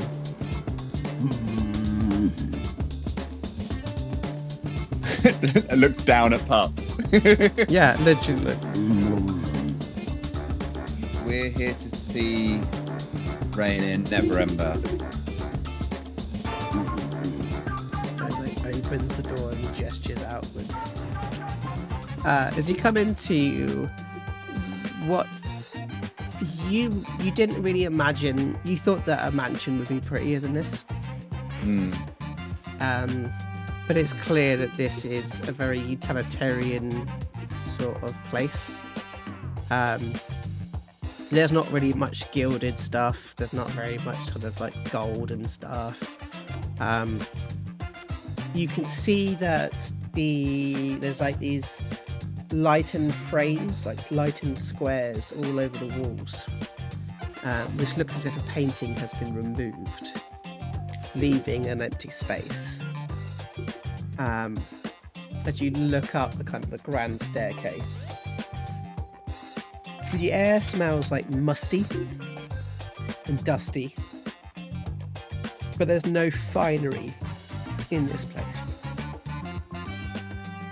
You feel that maybe there's only this butler that works here, and maybe the house is too big for that one butler to deal with. This is my first Lord's house. I didn't expect it to look like this.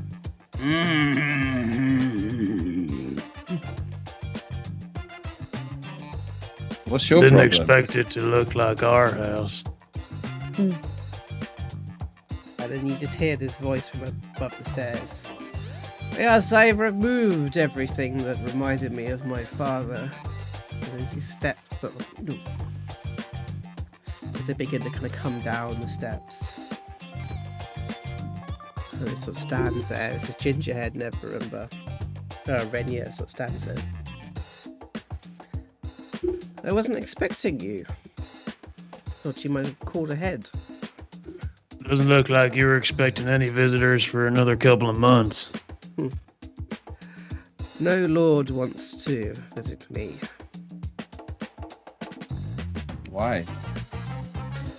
Maybe up to my resting room, maybe.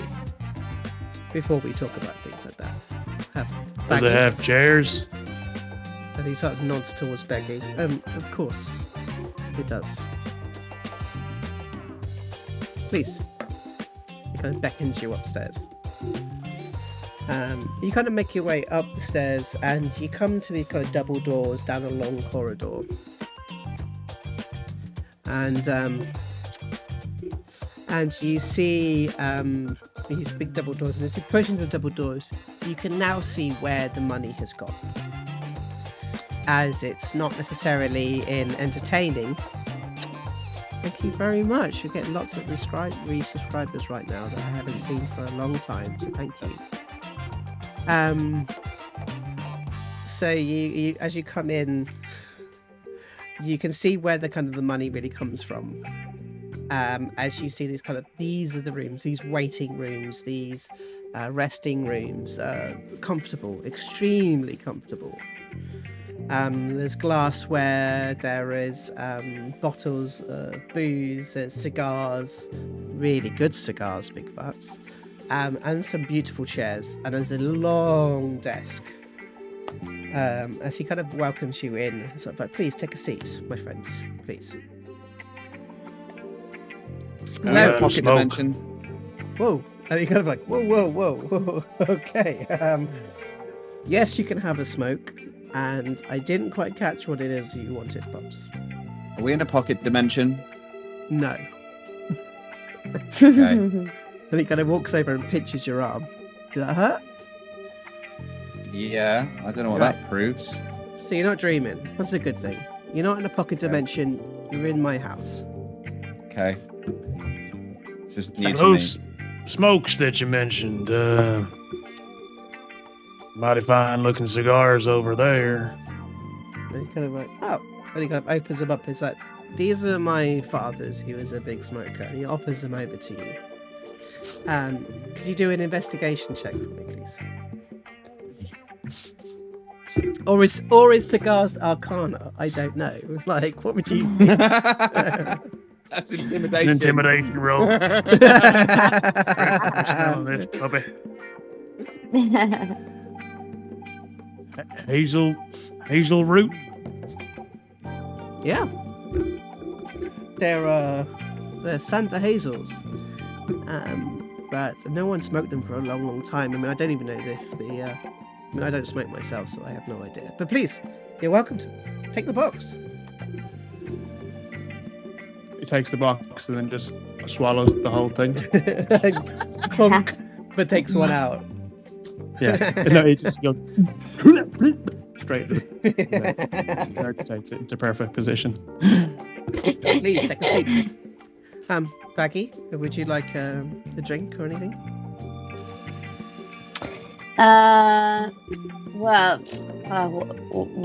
What do you have? Anything you like. Oh, I'll just have a water. Of course. He picks up this kind of crystal inclined bottle and sort of sprays out the water into a glass and hands it over. And She you takes a sip and she's like, "Oh my god, that is the best goddamn water I've ever had in my life." Like, you know, when you get a water that is just so fresh and clear, and it's like it's trickled down off a mountain. Mm-hmm. It's like, wow. Oh, sorry, I've just noticed that Infar has arrived. Thank you, Dean. So you kind of take it, and it's like, and Mr. Pups, please take a seat. Now, what is it I can do for you?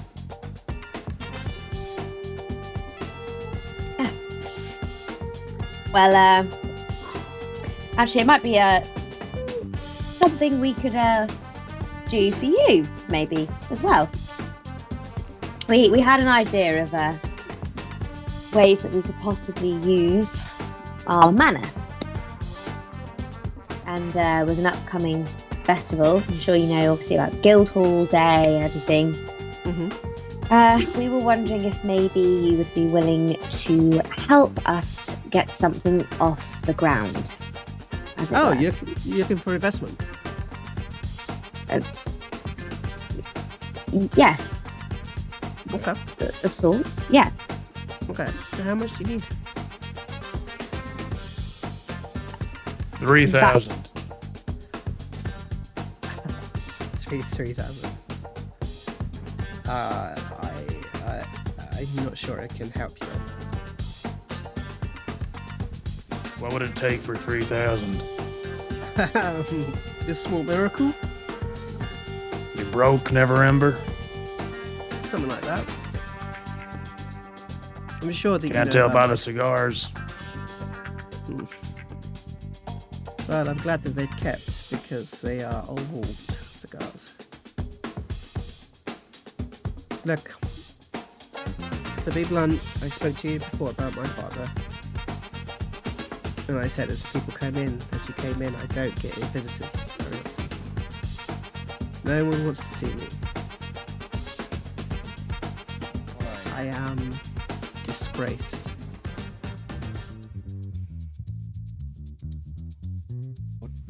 Why are you disgraced? It's more than my father is disgraced. Like, you know, sins of the father and all that.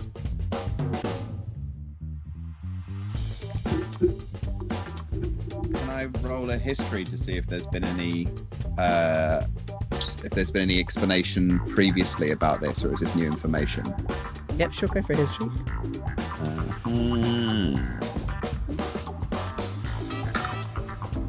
16. Okay. You know that Lord Neverember was the previous Lord of the previous Open Lord of Waterdeep.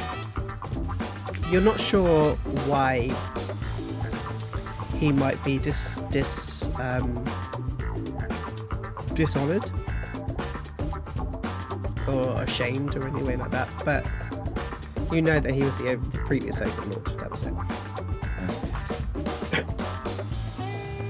I'm sure that, I mean, the rumours are huge, but I doubt he would probably travel as far as Blackstar. What'd your daddy do, Rennie? He stole 500,000 gold pieces. And you didn't see a penny? I wouldn't want to.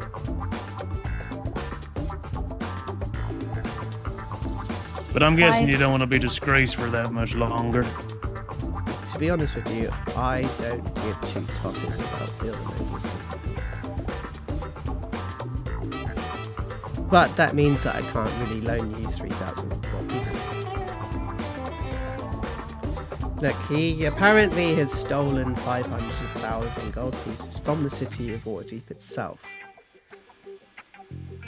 Hidden it somewhere, but... Don't you remember I spoke to you? And then this is the point that I remember that I probably did speak to you guys about this. Sorry, Dan. When I was captured, they were asking me questions about my father and the money that he'd stolen. That was a test and you passed. Thank you very much. Now, what's the square root of 276? Is that how much you're going to be lending us? No, it's just me being a stupid comedic person. A bad sense of humour. Look, I could probably lend you 1,000. That's a start. And then the rest you could possibly earn. Go on. I've been doing some checking on you. Have you? Yes. And then his face sort of turns to Pups. You've been watched for a while, Pups. Doesn't surprise me. 10 years you've been watched.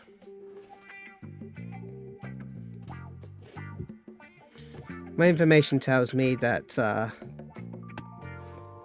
Miss Target offered you something. That's true, yeah. Pups takes it out of his bag and chucks it on the desk. Don't throw it on the desk. And he picks it back up, puts it back in your hand. How dare you?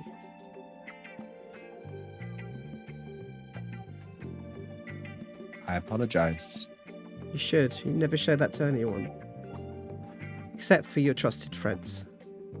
Are we not all trusted friends here, Reyna? Put it in your lapel and show it when you're supposed to. Don't throw it across the room like it's nothing.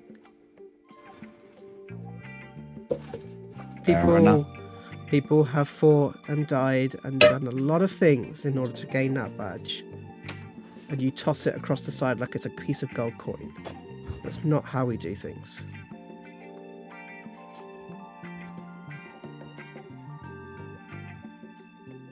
So what have you found out over the last 10 years?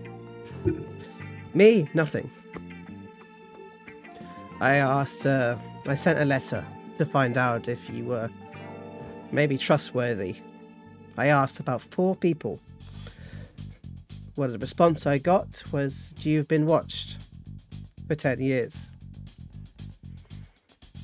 So I think maybe you might be trusted.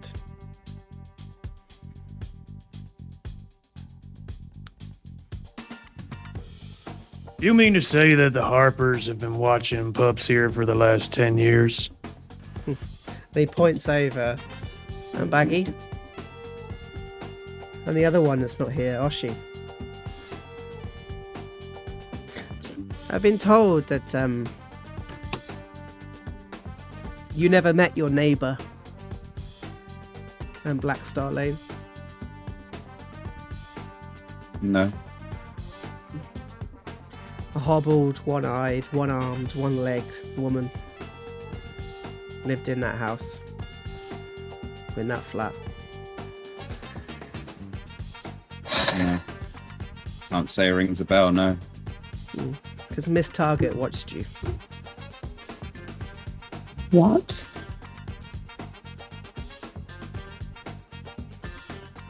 She watched They're alive. you. Yes. And she's high up in our organisation. Now,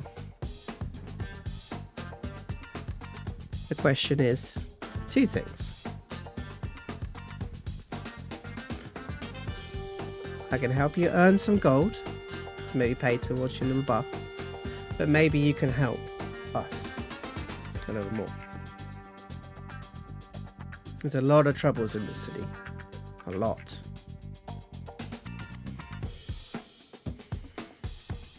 What can we do? What have you noticed?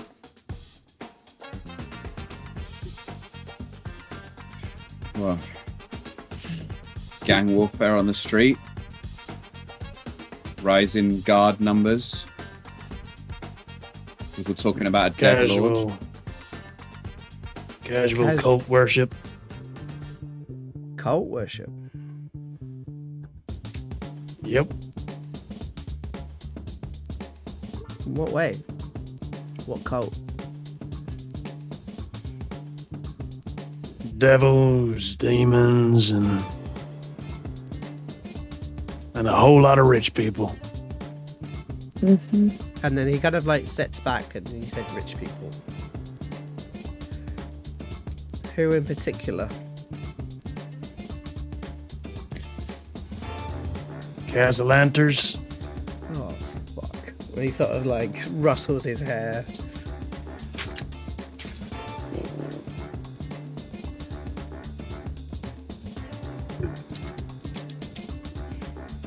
Grow Huns. So you're telling me that you guys are going to go up against these lords? Well, that's not exactly what we're saying. But if you're asking us what we've seen, that's about it. Good. Good. Just... What have you heard about the Castellantes? Hell, I can try and remember, or Baggi can just correct me.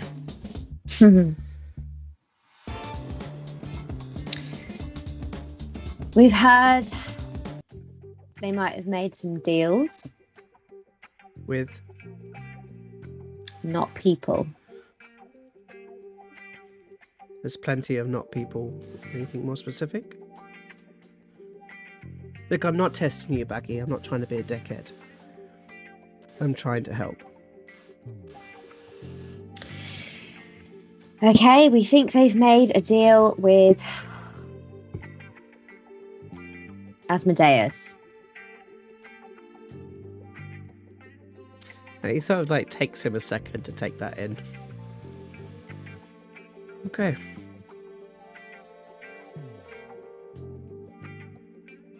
So what do you want to do about it? And why do you care?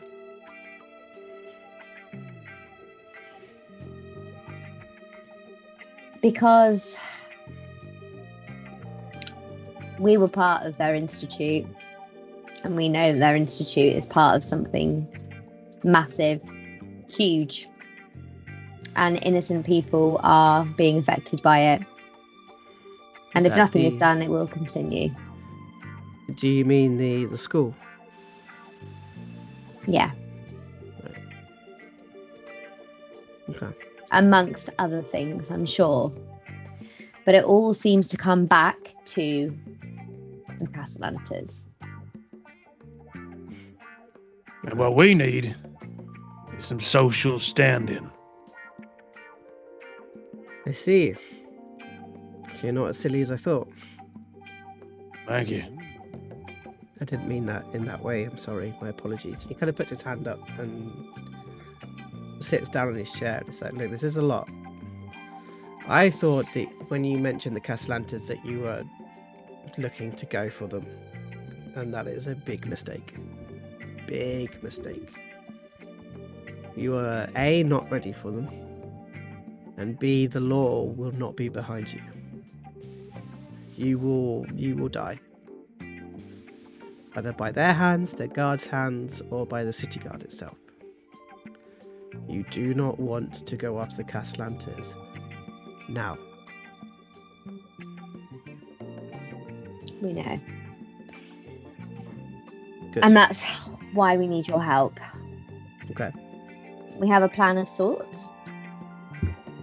We want to create a space where lords, ladies, the elite can come into our home and just think they're there for what? Festivities, drinking, talking, Mm-hmm. gain their trust Get some information. and information, yeah. Okay. I think it's a great idea. But I think that, I mean, are you hoping to do a large opening? Initially, no. We said to the reporter that in 2 weeks we'd have an opening of sorts. But obviously 2 weeks isn't a long time. And then I thought maybe we could invite a few people to come in for drinks, and then maybe it would, I don't know, generate more interest. I mean, That's not going to work. If you wanted somebody like the Castellantas to be interested, it needs to be new.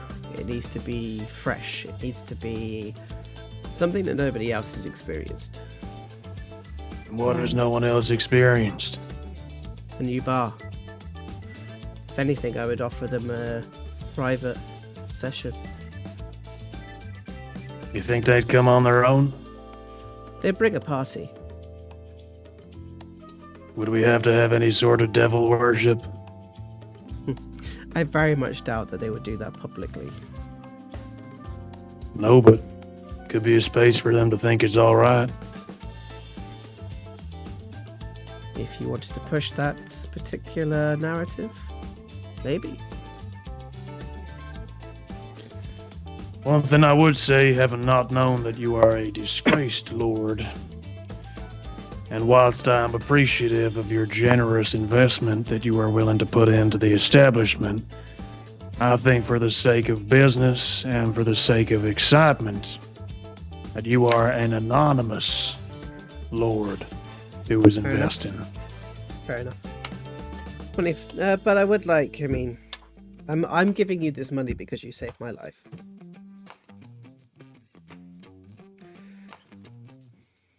And we, in return, will give you somewhere where you can wine and dine without judgmental looks. I don't want that. Fine. I drink. I'll take your money then. I drink where I please. I don't care a fucking toss about what anybody else thinks of me. To be honest with me, and he kind of leans over and like, I'm guessing now you've pinned your pin in your lapel, Pups? No, Where have you put it? it's in my hand. He touches your hand and like taps your hand. This is what I care about.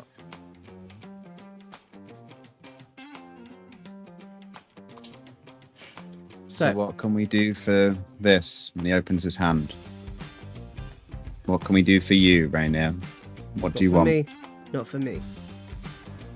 For that, and he points down at the badge. I need to know now, Mr. Big Phatts and Baggi. Are you interested, or are you against the spread of evil? Yes, of course.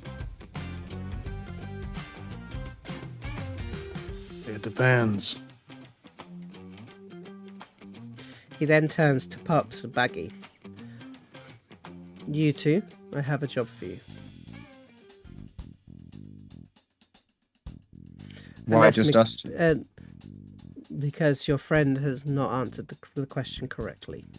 What I am not interested in is working for a group of people who tell me what to do, who assume I will put my life on the line for a cause that I know not fully about. Oh. And what is your cause? My cause are the two people in this room who stand beside me and a child I have at home, as well as a Puanti pureblood who continues to evade our presence. So, love. Nope. I And what made is a it? deal with someone. Honor. A Honor. debt is paid, or at least it is due, and I will be with them fighting for them until that debt is paid. Okay. Well, then he kind of leans back. In that case, there's a job for all three of you. Mr. Big Phatts, if you wanted to, the offer is there, but it's totally up to you. I'm offering you a chance to be something bigger than what you are. Something that is larger than this city. Something that is larger than this coast. There is evil all around us. Every corner. Every turn of every street. In every mansion. And in every castle. In every puddle. And in every cave there is evil. And it wants to take everything. That's right, Scar. Everything. I did hear that was so cute. I thought that was a guitar going. Oh, He wants to take everything.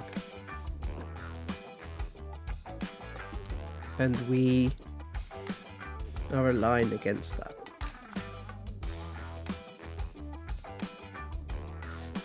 I know it's a lot, I know. But it's also a way for you to make some coin.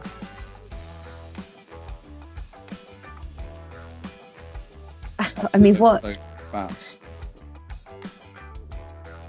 Sorry, could you say that again? Sorry, I interrupted Baggi. Go, Baggi. No, I was just gonna say, what exactly is it that you're asking us to do then? I mean, we've been told not to go straight for the Castellanters, but then there's this bigger evil. I don't get it. What exactly are you saying? I'm saying that resources are available to help you understand what the bigger evil is. To help you gain influence, or to be able to help you gain a way in. Maybe gain a larger information pool. maybe offer you leads that might connect you in some way to the Castellantis, to your personal goal, or may lead completely the opposite direction. I can't promise anything, but I notice that you are good. Big Phatts, I know that you don't want to commit to anything, and I understand that. But you're a good Warforged. And yet I would do evil things to protect those that are near me. True. Lawful.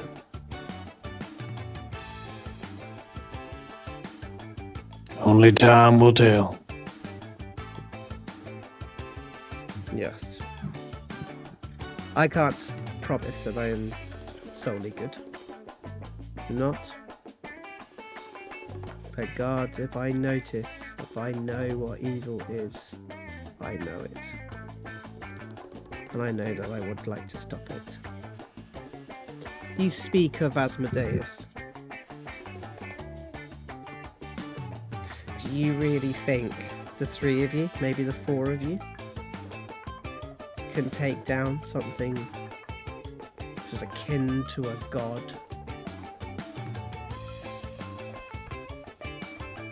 Not yet. Maybe not yet. But you certainly not yet. It will squash you. Like you are nothing.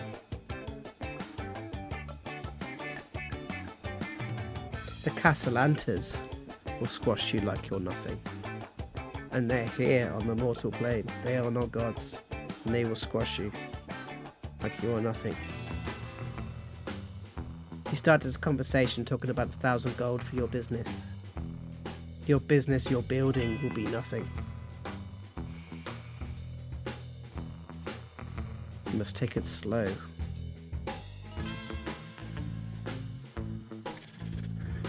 Okay, Rennie, here's where I sit. I'm willing to do a job for money on a freelance basis as long as moving forward our relationship is this. I have every right to turn down a job. You have every right to fire me from that job. But I will not work for the Harpers, just as I will not work for cultists. Okay. I cannot speak for the other two, but that's where I stand. And Phatts lights another cigarette, kind of sits back in his chair, but crosses his arms and gets smoking. It's a Baggi. You?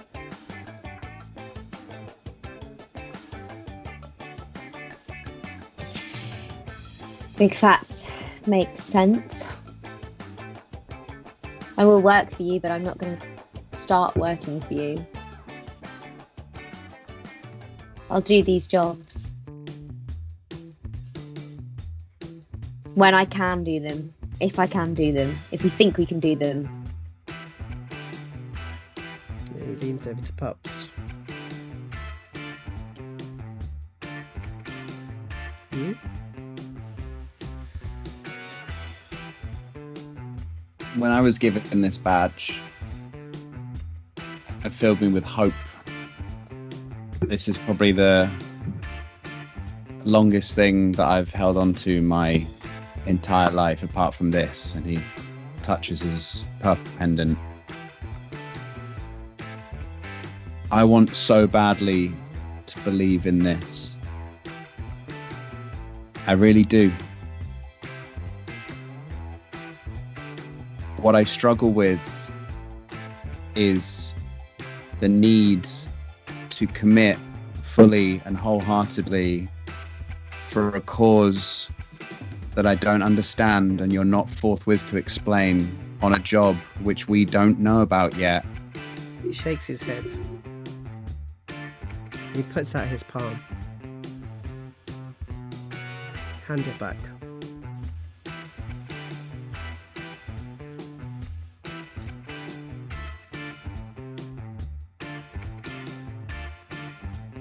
No. People have been telling me what to do my whole life.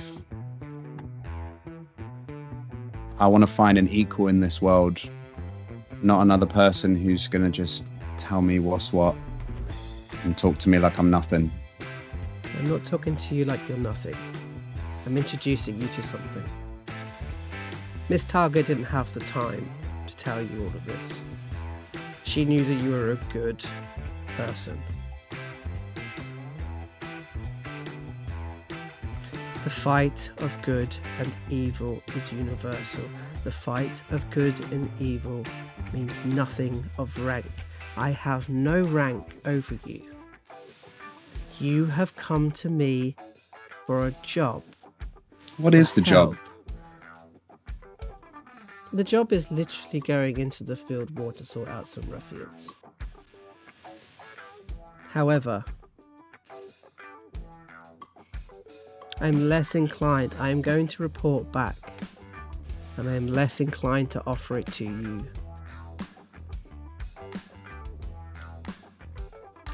We have people that jump at the bit to fight evil. We have people that are dying to fight evil, literally. You sit in this office and you talk about semantics. You slightly disgust me, to be honest. He pulls out a big gold, pouch of gold. There's your 1,000 gold pieces. Please, go. Take it. Do you want us Invest to it. follow you blindly, or do you want us to approach you as free-thinking individuals? Because This is why sounds I'm like more of an offering you- opportunity than this supposed moralistic idea.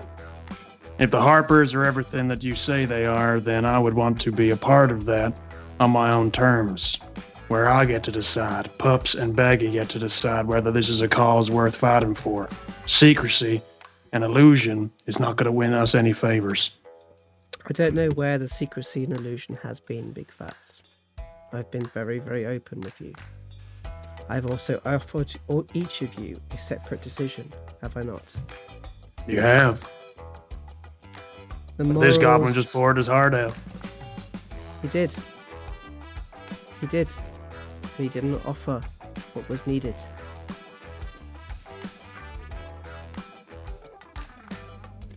I think How about had we- you known more information, you'd understand why he might be a little bit reticent to make deals that he doesn't fully know the terms to. You see, maybe you could be more open with me. Perhaps in time. Perhaps we will both earn that respect from each other. Yes. He turns in his chair and he's like, please leave.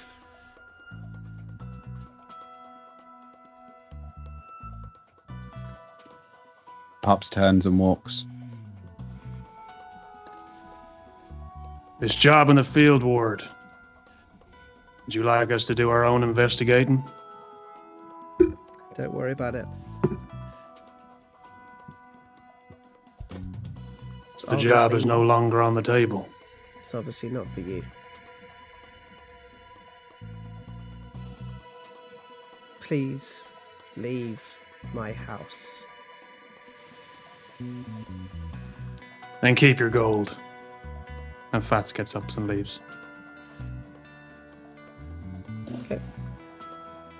And Baggi is sort of left in the room now. Baggi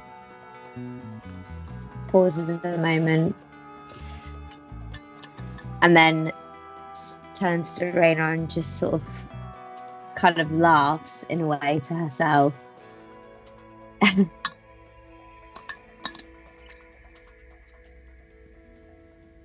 You don't know the things that have been going on recently with us, with all of us.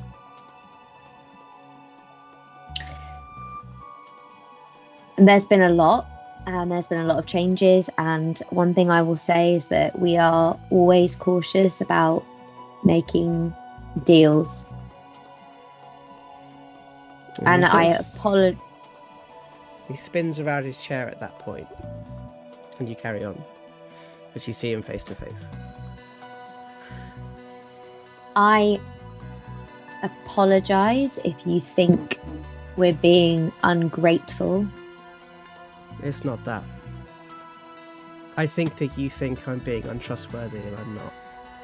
I think that you think that I am trying to trick you. I am not. I have a moral standard. Yes, I do. Because I have nothing left. That 1,000 gold, and he points at the table, is my last 1,000 gold. This house is all that I have. And the only thing I can trust on is the fight. Because one day, something's going to barrel at that gate, and he points over to sort of the north gate of Waterdeep, and they're going to tear that down. The skies are going to darken, and there will be people dying in the street. And if I can stop that in some little way by working from some little organisation that your friends seem to think is untrustworthy, I will do it. And I don't care, to be honest, if you have a trouble with deals, but you need to talk to me about it. I'm not trying to be cagey. I am also a very, very, very small cog in a very large machine. I'm just trying to welcome you into something that might help.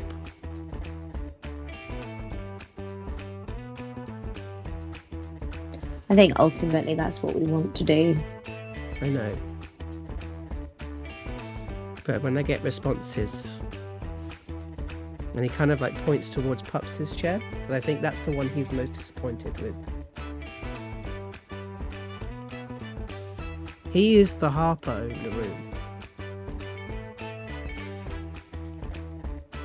And You know, it seems as if he made a deal that he didn't really fully understand what it was. And a huge one. In getting that badge.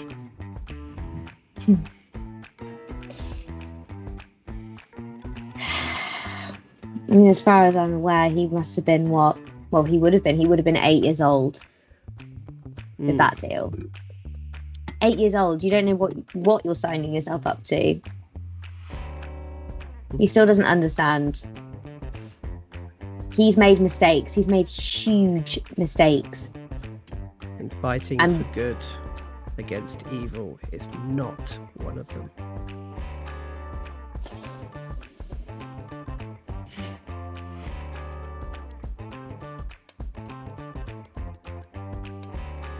I will talk to Pups. And Big Phatts and Oshi. Because I do think we're fighting the same fight. But also, it is their decision to make. Of course. Of course. And also, all 4 of us have our own things that we can offer, you know, and we've been taken advantage of for years, each of us. I mean, I don't know about Big Phatts. I don't know him well enough yet, but for Pups, me and Oshi, we've been underestimated. We've been taken advantage of And every single time. And the problem is you don't see something in front of you, and it is honest.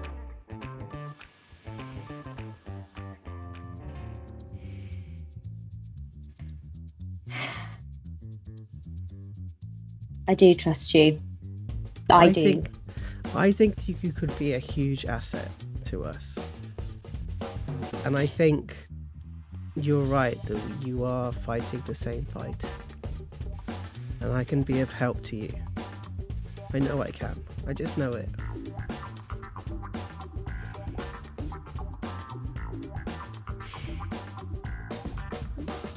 I'll talk to them.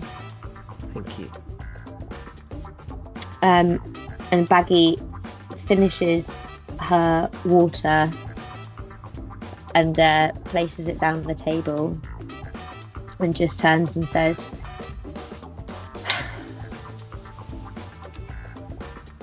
I will be a huge asset to you. 45.56314299996. That is the square root of 2076. Thank you. And he kind of pushes the gold to you. Just take it. This is from me. This is not from the organisation that you seem to have a problem with. Or your friends have a problem with. This is from me. Call it a thank you for saving my life. Just take the fucking gold. You owe me. You said it was fuck your. all. You owe But me you said it nothing. was your last 1,000. What are you gonna do? I'll find a way. I'm a privileged motherfucker. I'll be fine. Please, just take it. Take it. If you don't take it, I'll just post it on to you to be delivered. Just take it. Okay. Thank you. And she picks up the gold. Now, would you kindly leave my home, please? Of course.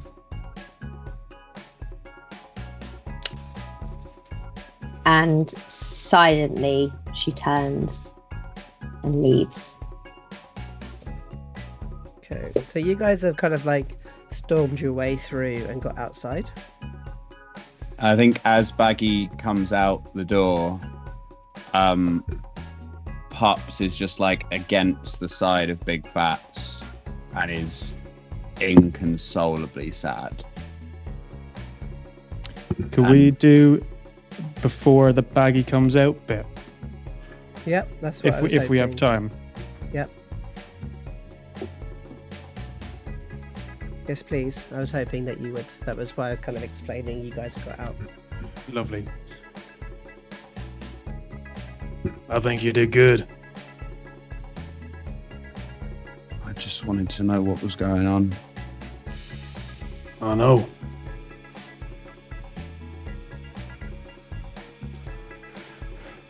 When I joined the army back in the day, I was told to put my faith in a cause that I was not informed about. I was told that good will triumph over evil, and evil will be coming over that hill. You know what happened? All my friends died. I understand that you were given a Harpers badge now when you were mighty young.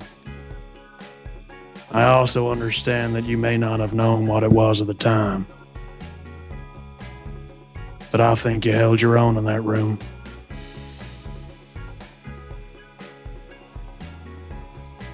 I want to be part of something good, Phatts. I want to feel like I belong, but I just wanted to know what the job was. We're still going to investigate that job.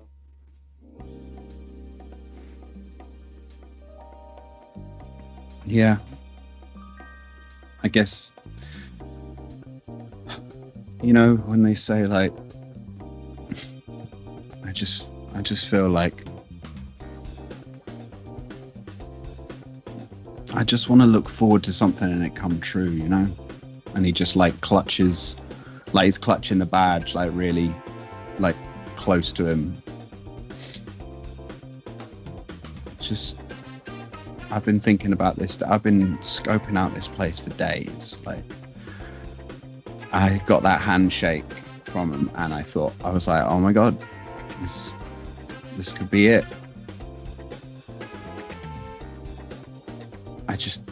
I don't understand what happened. Like, I felt backed into a corner. I thought we were being asked to like blindly follow something before we even knew what was happening, and that's what a cult does. One day, Raynar Neverramble will respect you for that. There is no good or evil, Pups. There is only love and fear. Never make a choice out of fear. That's how people die. Okay.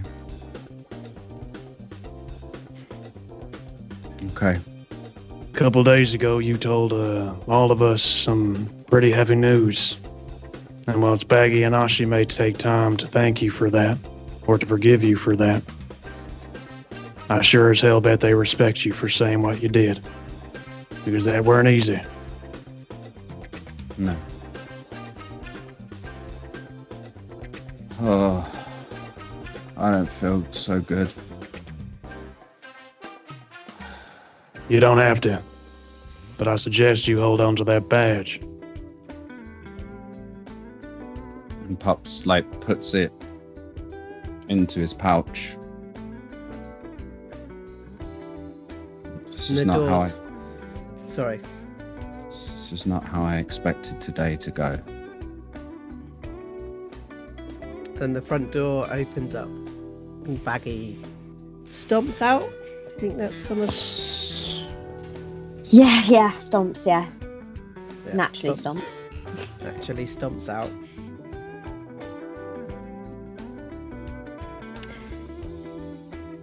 Right, we've got the 1,000 gold. Do we? Practically threw it at me. Pups, you alright? You look terrible. No, I'm not alright, but I don't need to be.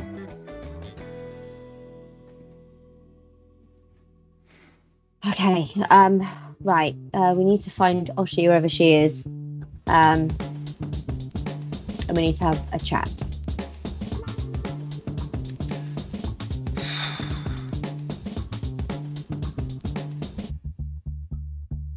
Why did he give you the gold? Because he is legitimate. He really is. He thinks we're going to do good with it. And he wants to help. He's literally about fighting evil with good. I'm so ready for that. Yeah. And he gave us an in. And we kind of rejected it. But I understand it, but...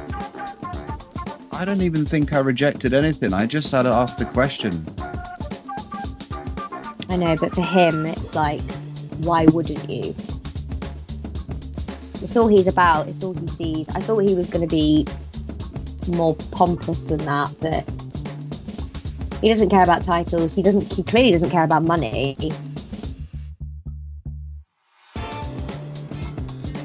The thing I learned is that the Harpers must be desperate. Not to take on people like us, but to accept blind following. And there must be enough at stake that if we were not willing to do so, deal's off the table.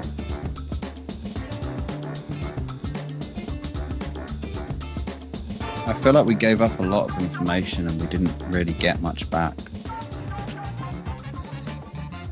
And it's all the world to talk about good and evil, but we just told them everything that there was to know about Castellantas and our past and everything. Not everything. He already knew a lot anyway, didn't he? Yeah, And not everything. missed target. I can't believe they lived next door to us the whole time. I thought they were dead. And where are they now? That's the thing I want to know. 10 years. Right under our noses. And look, for me, that was enough to trust him. I mean, I know you said we told them information, but at the end of the day, he's part of the Harpers. They are a secret organisation, right? Secret. All for fighting good. For good, so... The choice is still yours. I think Pups and Big Phatts, I think you can recognise the frustration I think. Is that right to say, Mhm. Evie? Mm. The frustration that's sort of like kicking out from Baggi.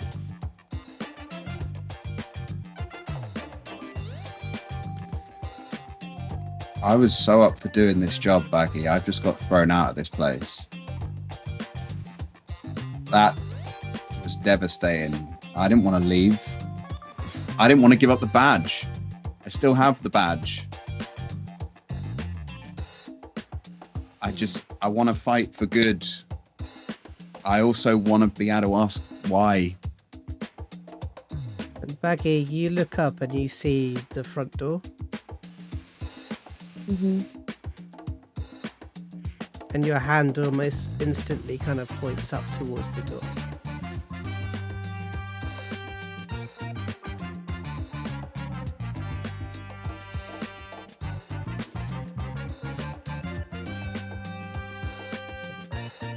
And you kind of like just point at it.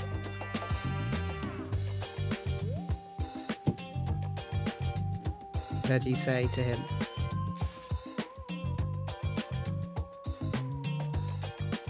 We'll go. Go and find out exactly what he wants us to do. Pups goes back in. So kind of two of you are kind of left outside as you kind of like stomp upstairs, I'm guessing, but march your way up. No. Straight up the stairs. But you go straight up the stairs. Yeah.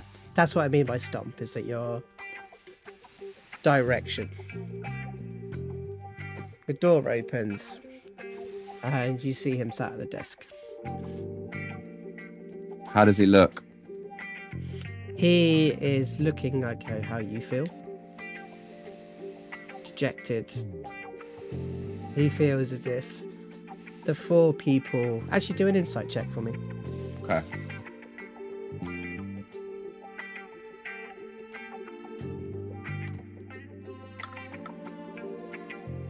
$13. You see that he looks completely dejected. Like his hopes have just been destroyed. That the four of you are possibly going to be something that was wonderful and be able to do something, and he feels like you have rejected not only him but also his whole viewpoint on life, of like good people fight bad things.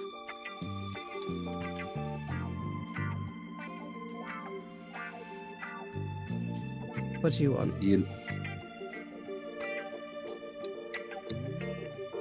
A conversation. What do you want to talk about? Put it that way.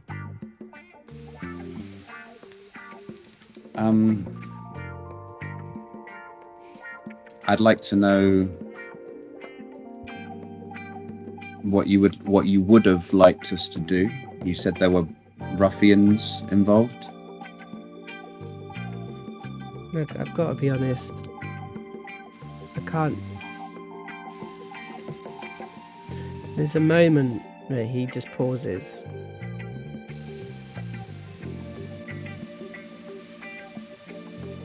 Oh, fuck the. Just fuck the Harpers. Look, there's a job. I can't pay you anything because it'll be coming out of my own money. And I've just given my last 1,000 to you. I can't offer you the money that would be paid from the Harpers because this is now no longer a Harper's job. Is that okay? Why can't it be a Harper's job? Because you're not a Harper. Holds up the badge. I want to be a Harper. I don't want to blindly follow anyone, no matter how good, evil, or indifferent they are. But I've wanted this more than anything I've ever wanted in the world.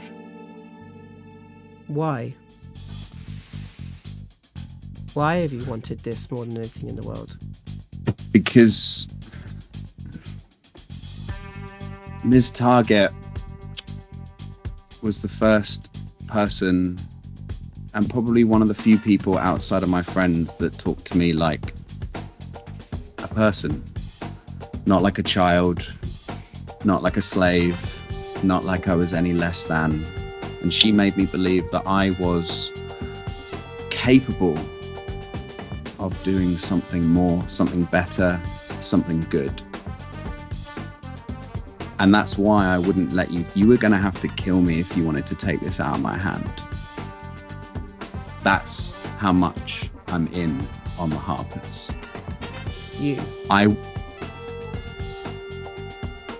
But I will not follow anyone who jumps at the moment I ask them a question.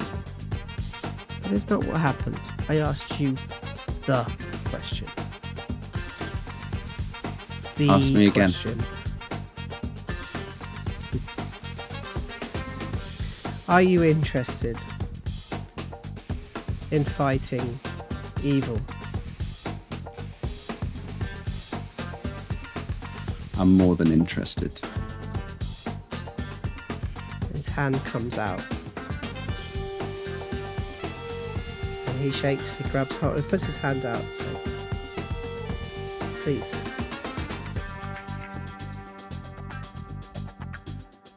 Pups changes the badge into the other hand and holds out his hand. He grabs hold of it. Welcome to the Harpers. Now, in the field ward,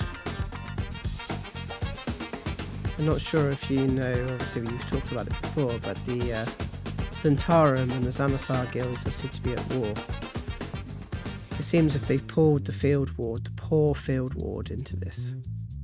Ruffians are starting to begin extortion rackets, smashing up shops, bars, trying to gain funds in order to pay for a name that seems to have reappeared. I'd like you to go and fix this problem. Well, we would like you to fix this problem. Don't need to kill them, just need to stop it from happening. Do you have a road in the field ward to start?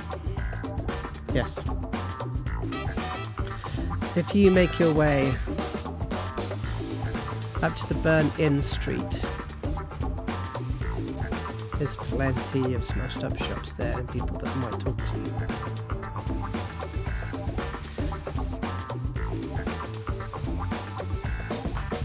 I can offer 75 gold pieces for each person that's involved. And if they're interested, they'll be able to gain entry to the Harpers.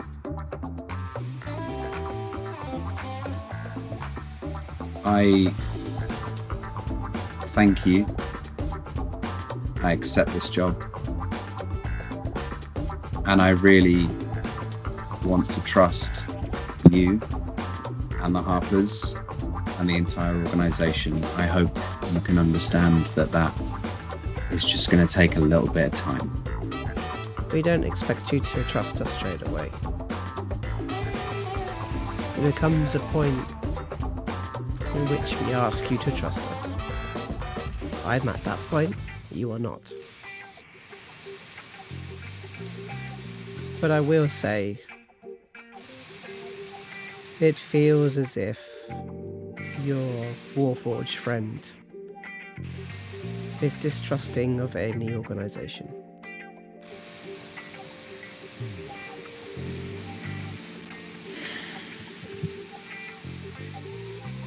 And if he wants to fight the Castellantas, this could be a real problem. You were only 4.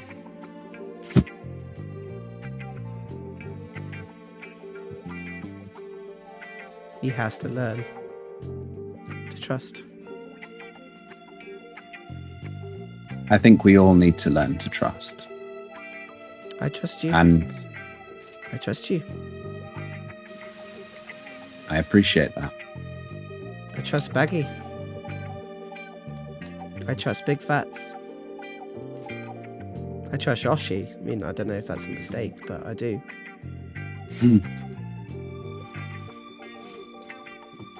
We all trusted once.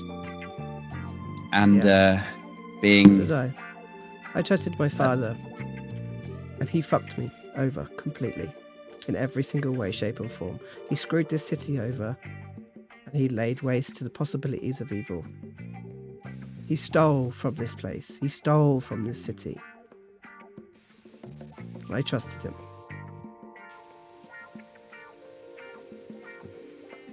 Believe me, I am very careful to those who I trust. I trust you. I trust Baggi. I trust Big Phatts. I trust Oshi.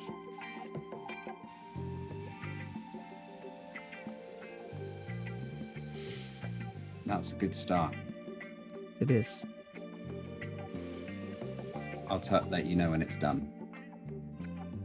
Thank you. And Pups turns and leaves. As you kind of leave, we see a little sound, which is as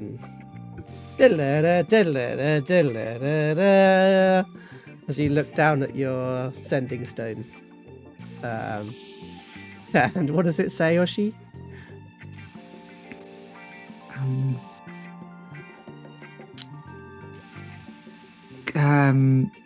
Why is no one at the house?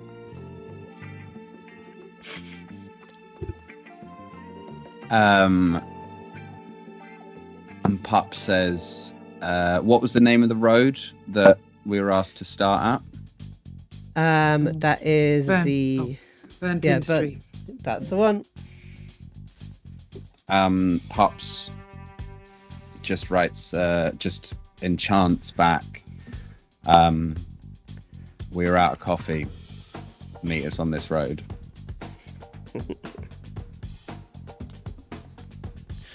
As we see Oshi sort of stood there, she looks down at her dress. She's like, oh, fuck's sake. As we fade to black.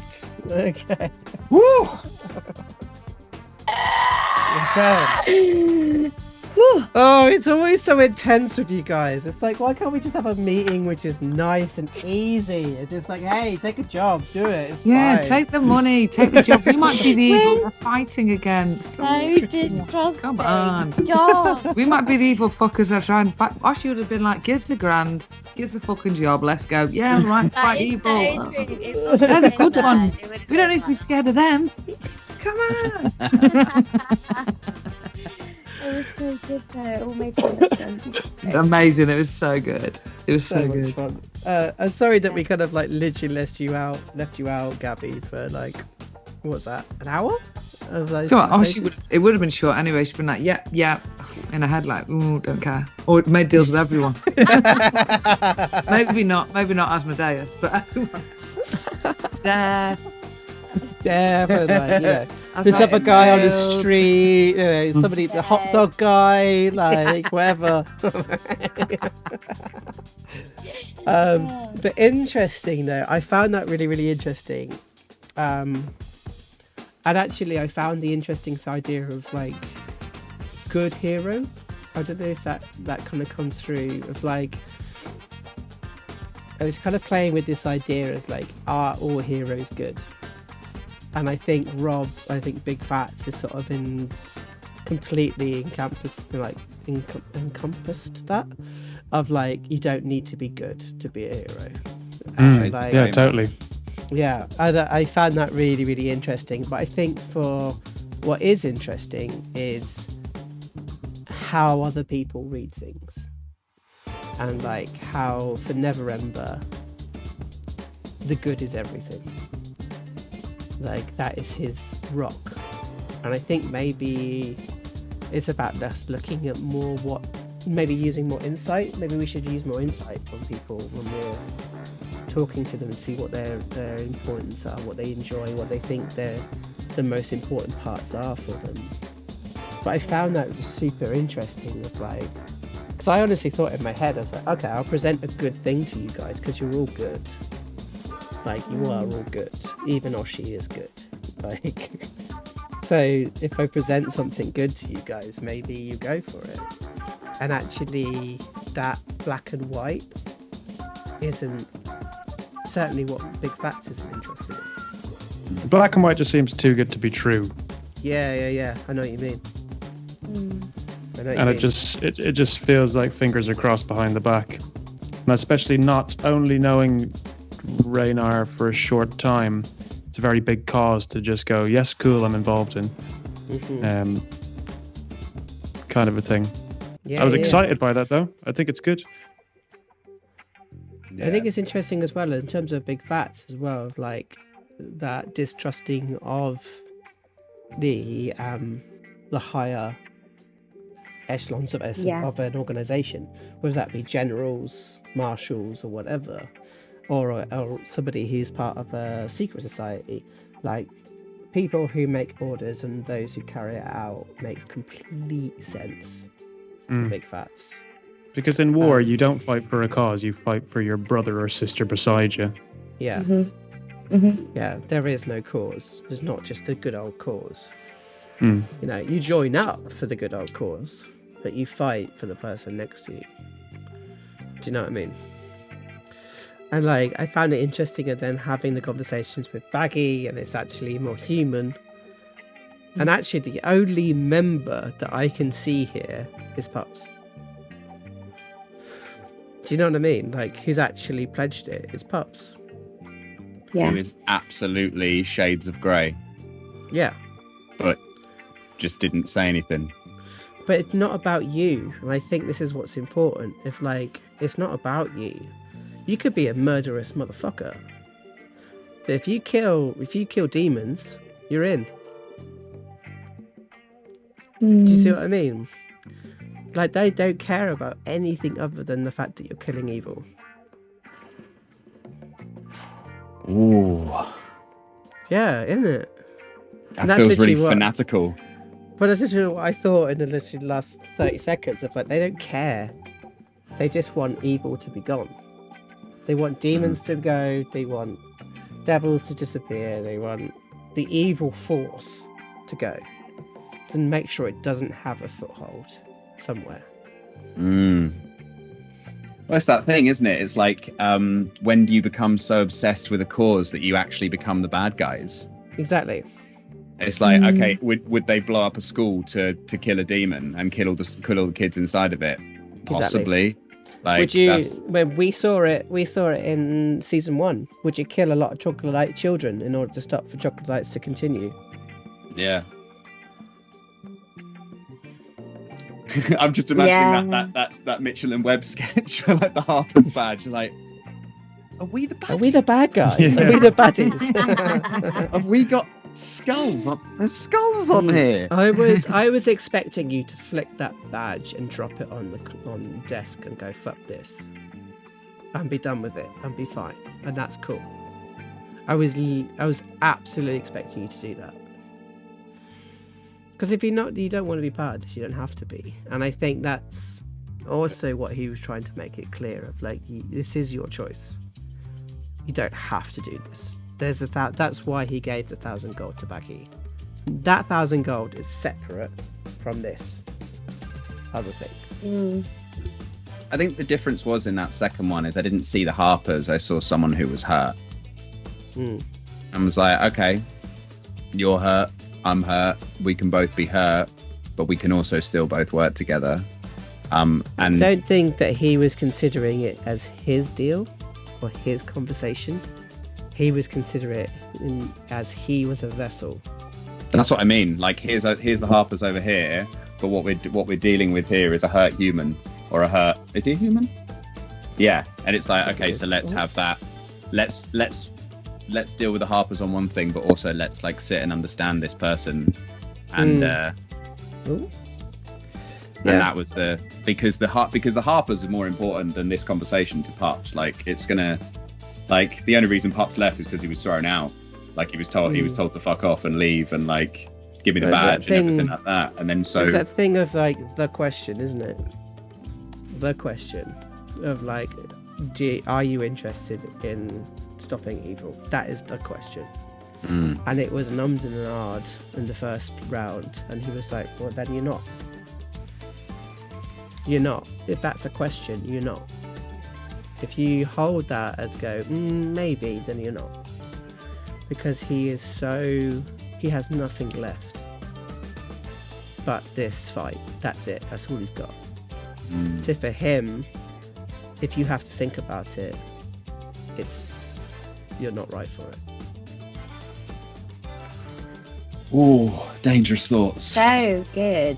Yeah. That episode was that ending. So deep. So deep. I quite enjoyed these little chats we've had at the end of here when we're still live. It's been quite nice. You know, I would love to have seen Oshi in that scene. I mean, how did Baggi kind of feel at the end of it? Like, what were you thinking throughout it? It was so weird because I felt really protective of Pups in that situation, because I was just like this is classic. He is a figure of authority in Pups' mind. He's part of this group. He doesn't want to make deals, and if he does make a deal, he wants to know the ins and outs of it, obviously, because of what's happened. So for the first time, I think it was more a real kind of emotional, weirdly sort of maternal response from Baggi in that situation. And also knowing that we're all screwed if we don't get some kind of money, you know. And like for Big Phatts, it was like she didn't understand necessarily why he wasn't taking the deal as easily, but there was obviously a reason behind it. I mean, what he said was kind of enough for her to go, I get that. Pups' reaction was like, I think I understand where you're coming from. They left. We still need the money. It's almost like Oshi was in the back of her mind going, yeah, got Baggi. Got that. And yeah, it was just interesting because it was a moment of like, I did trust Raynar. I really did, actually, because it was the first time seeing a lord literally stripped back, you know, and he clearly cared. You know, actually him denying Pups that for her was like, oh, he really does mean this. He's fighting for good. Because otherwise he wouldn't have said no to Pups. It's interesting. He would have used us, if that makes sense. Mm-hmm. He would have just been like, really interesting. Yeah. Yeah, so yeah, very interesting.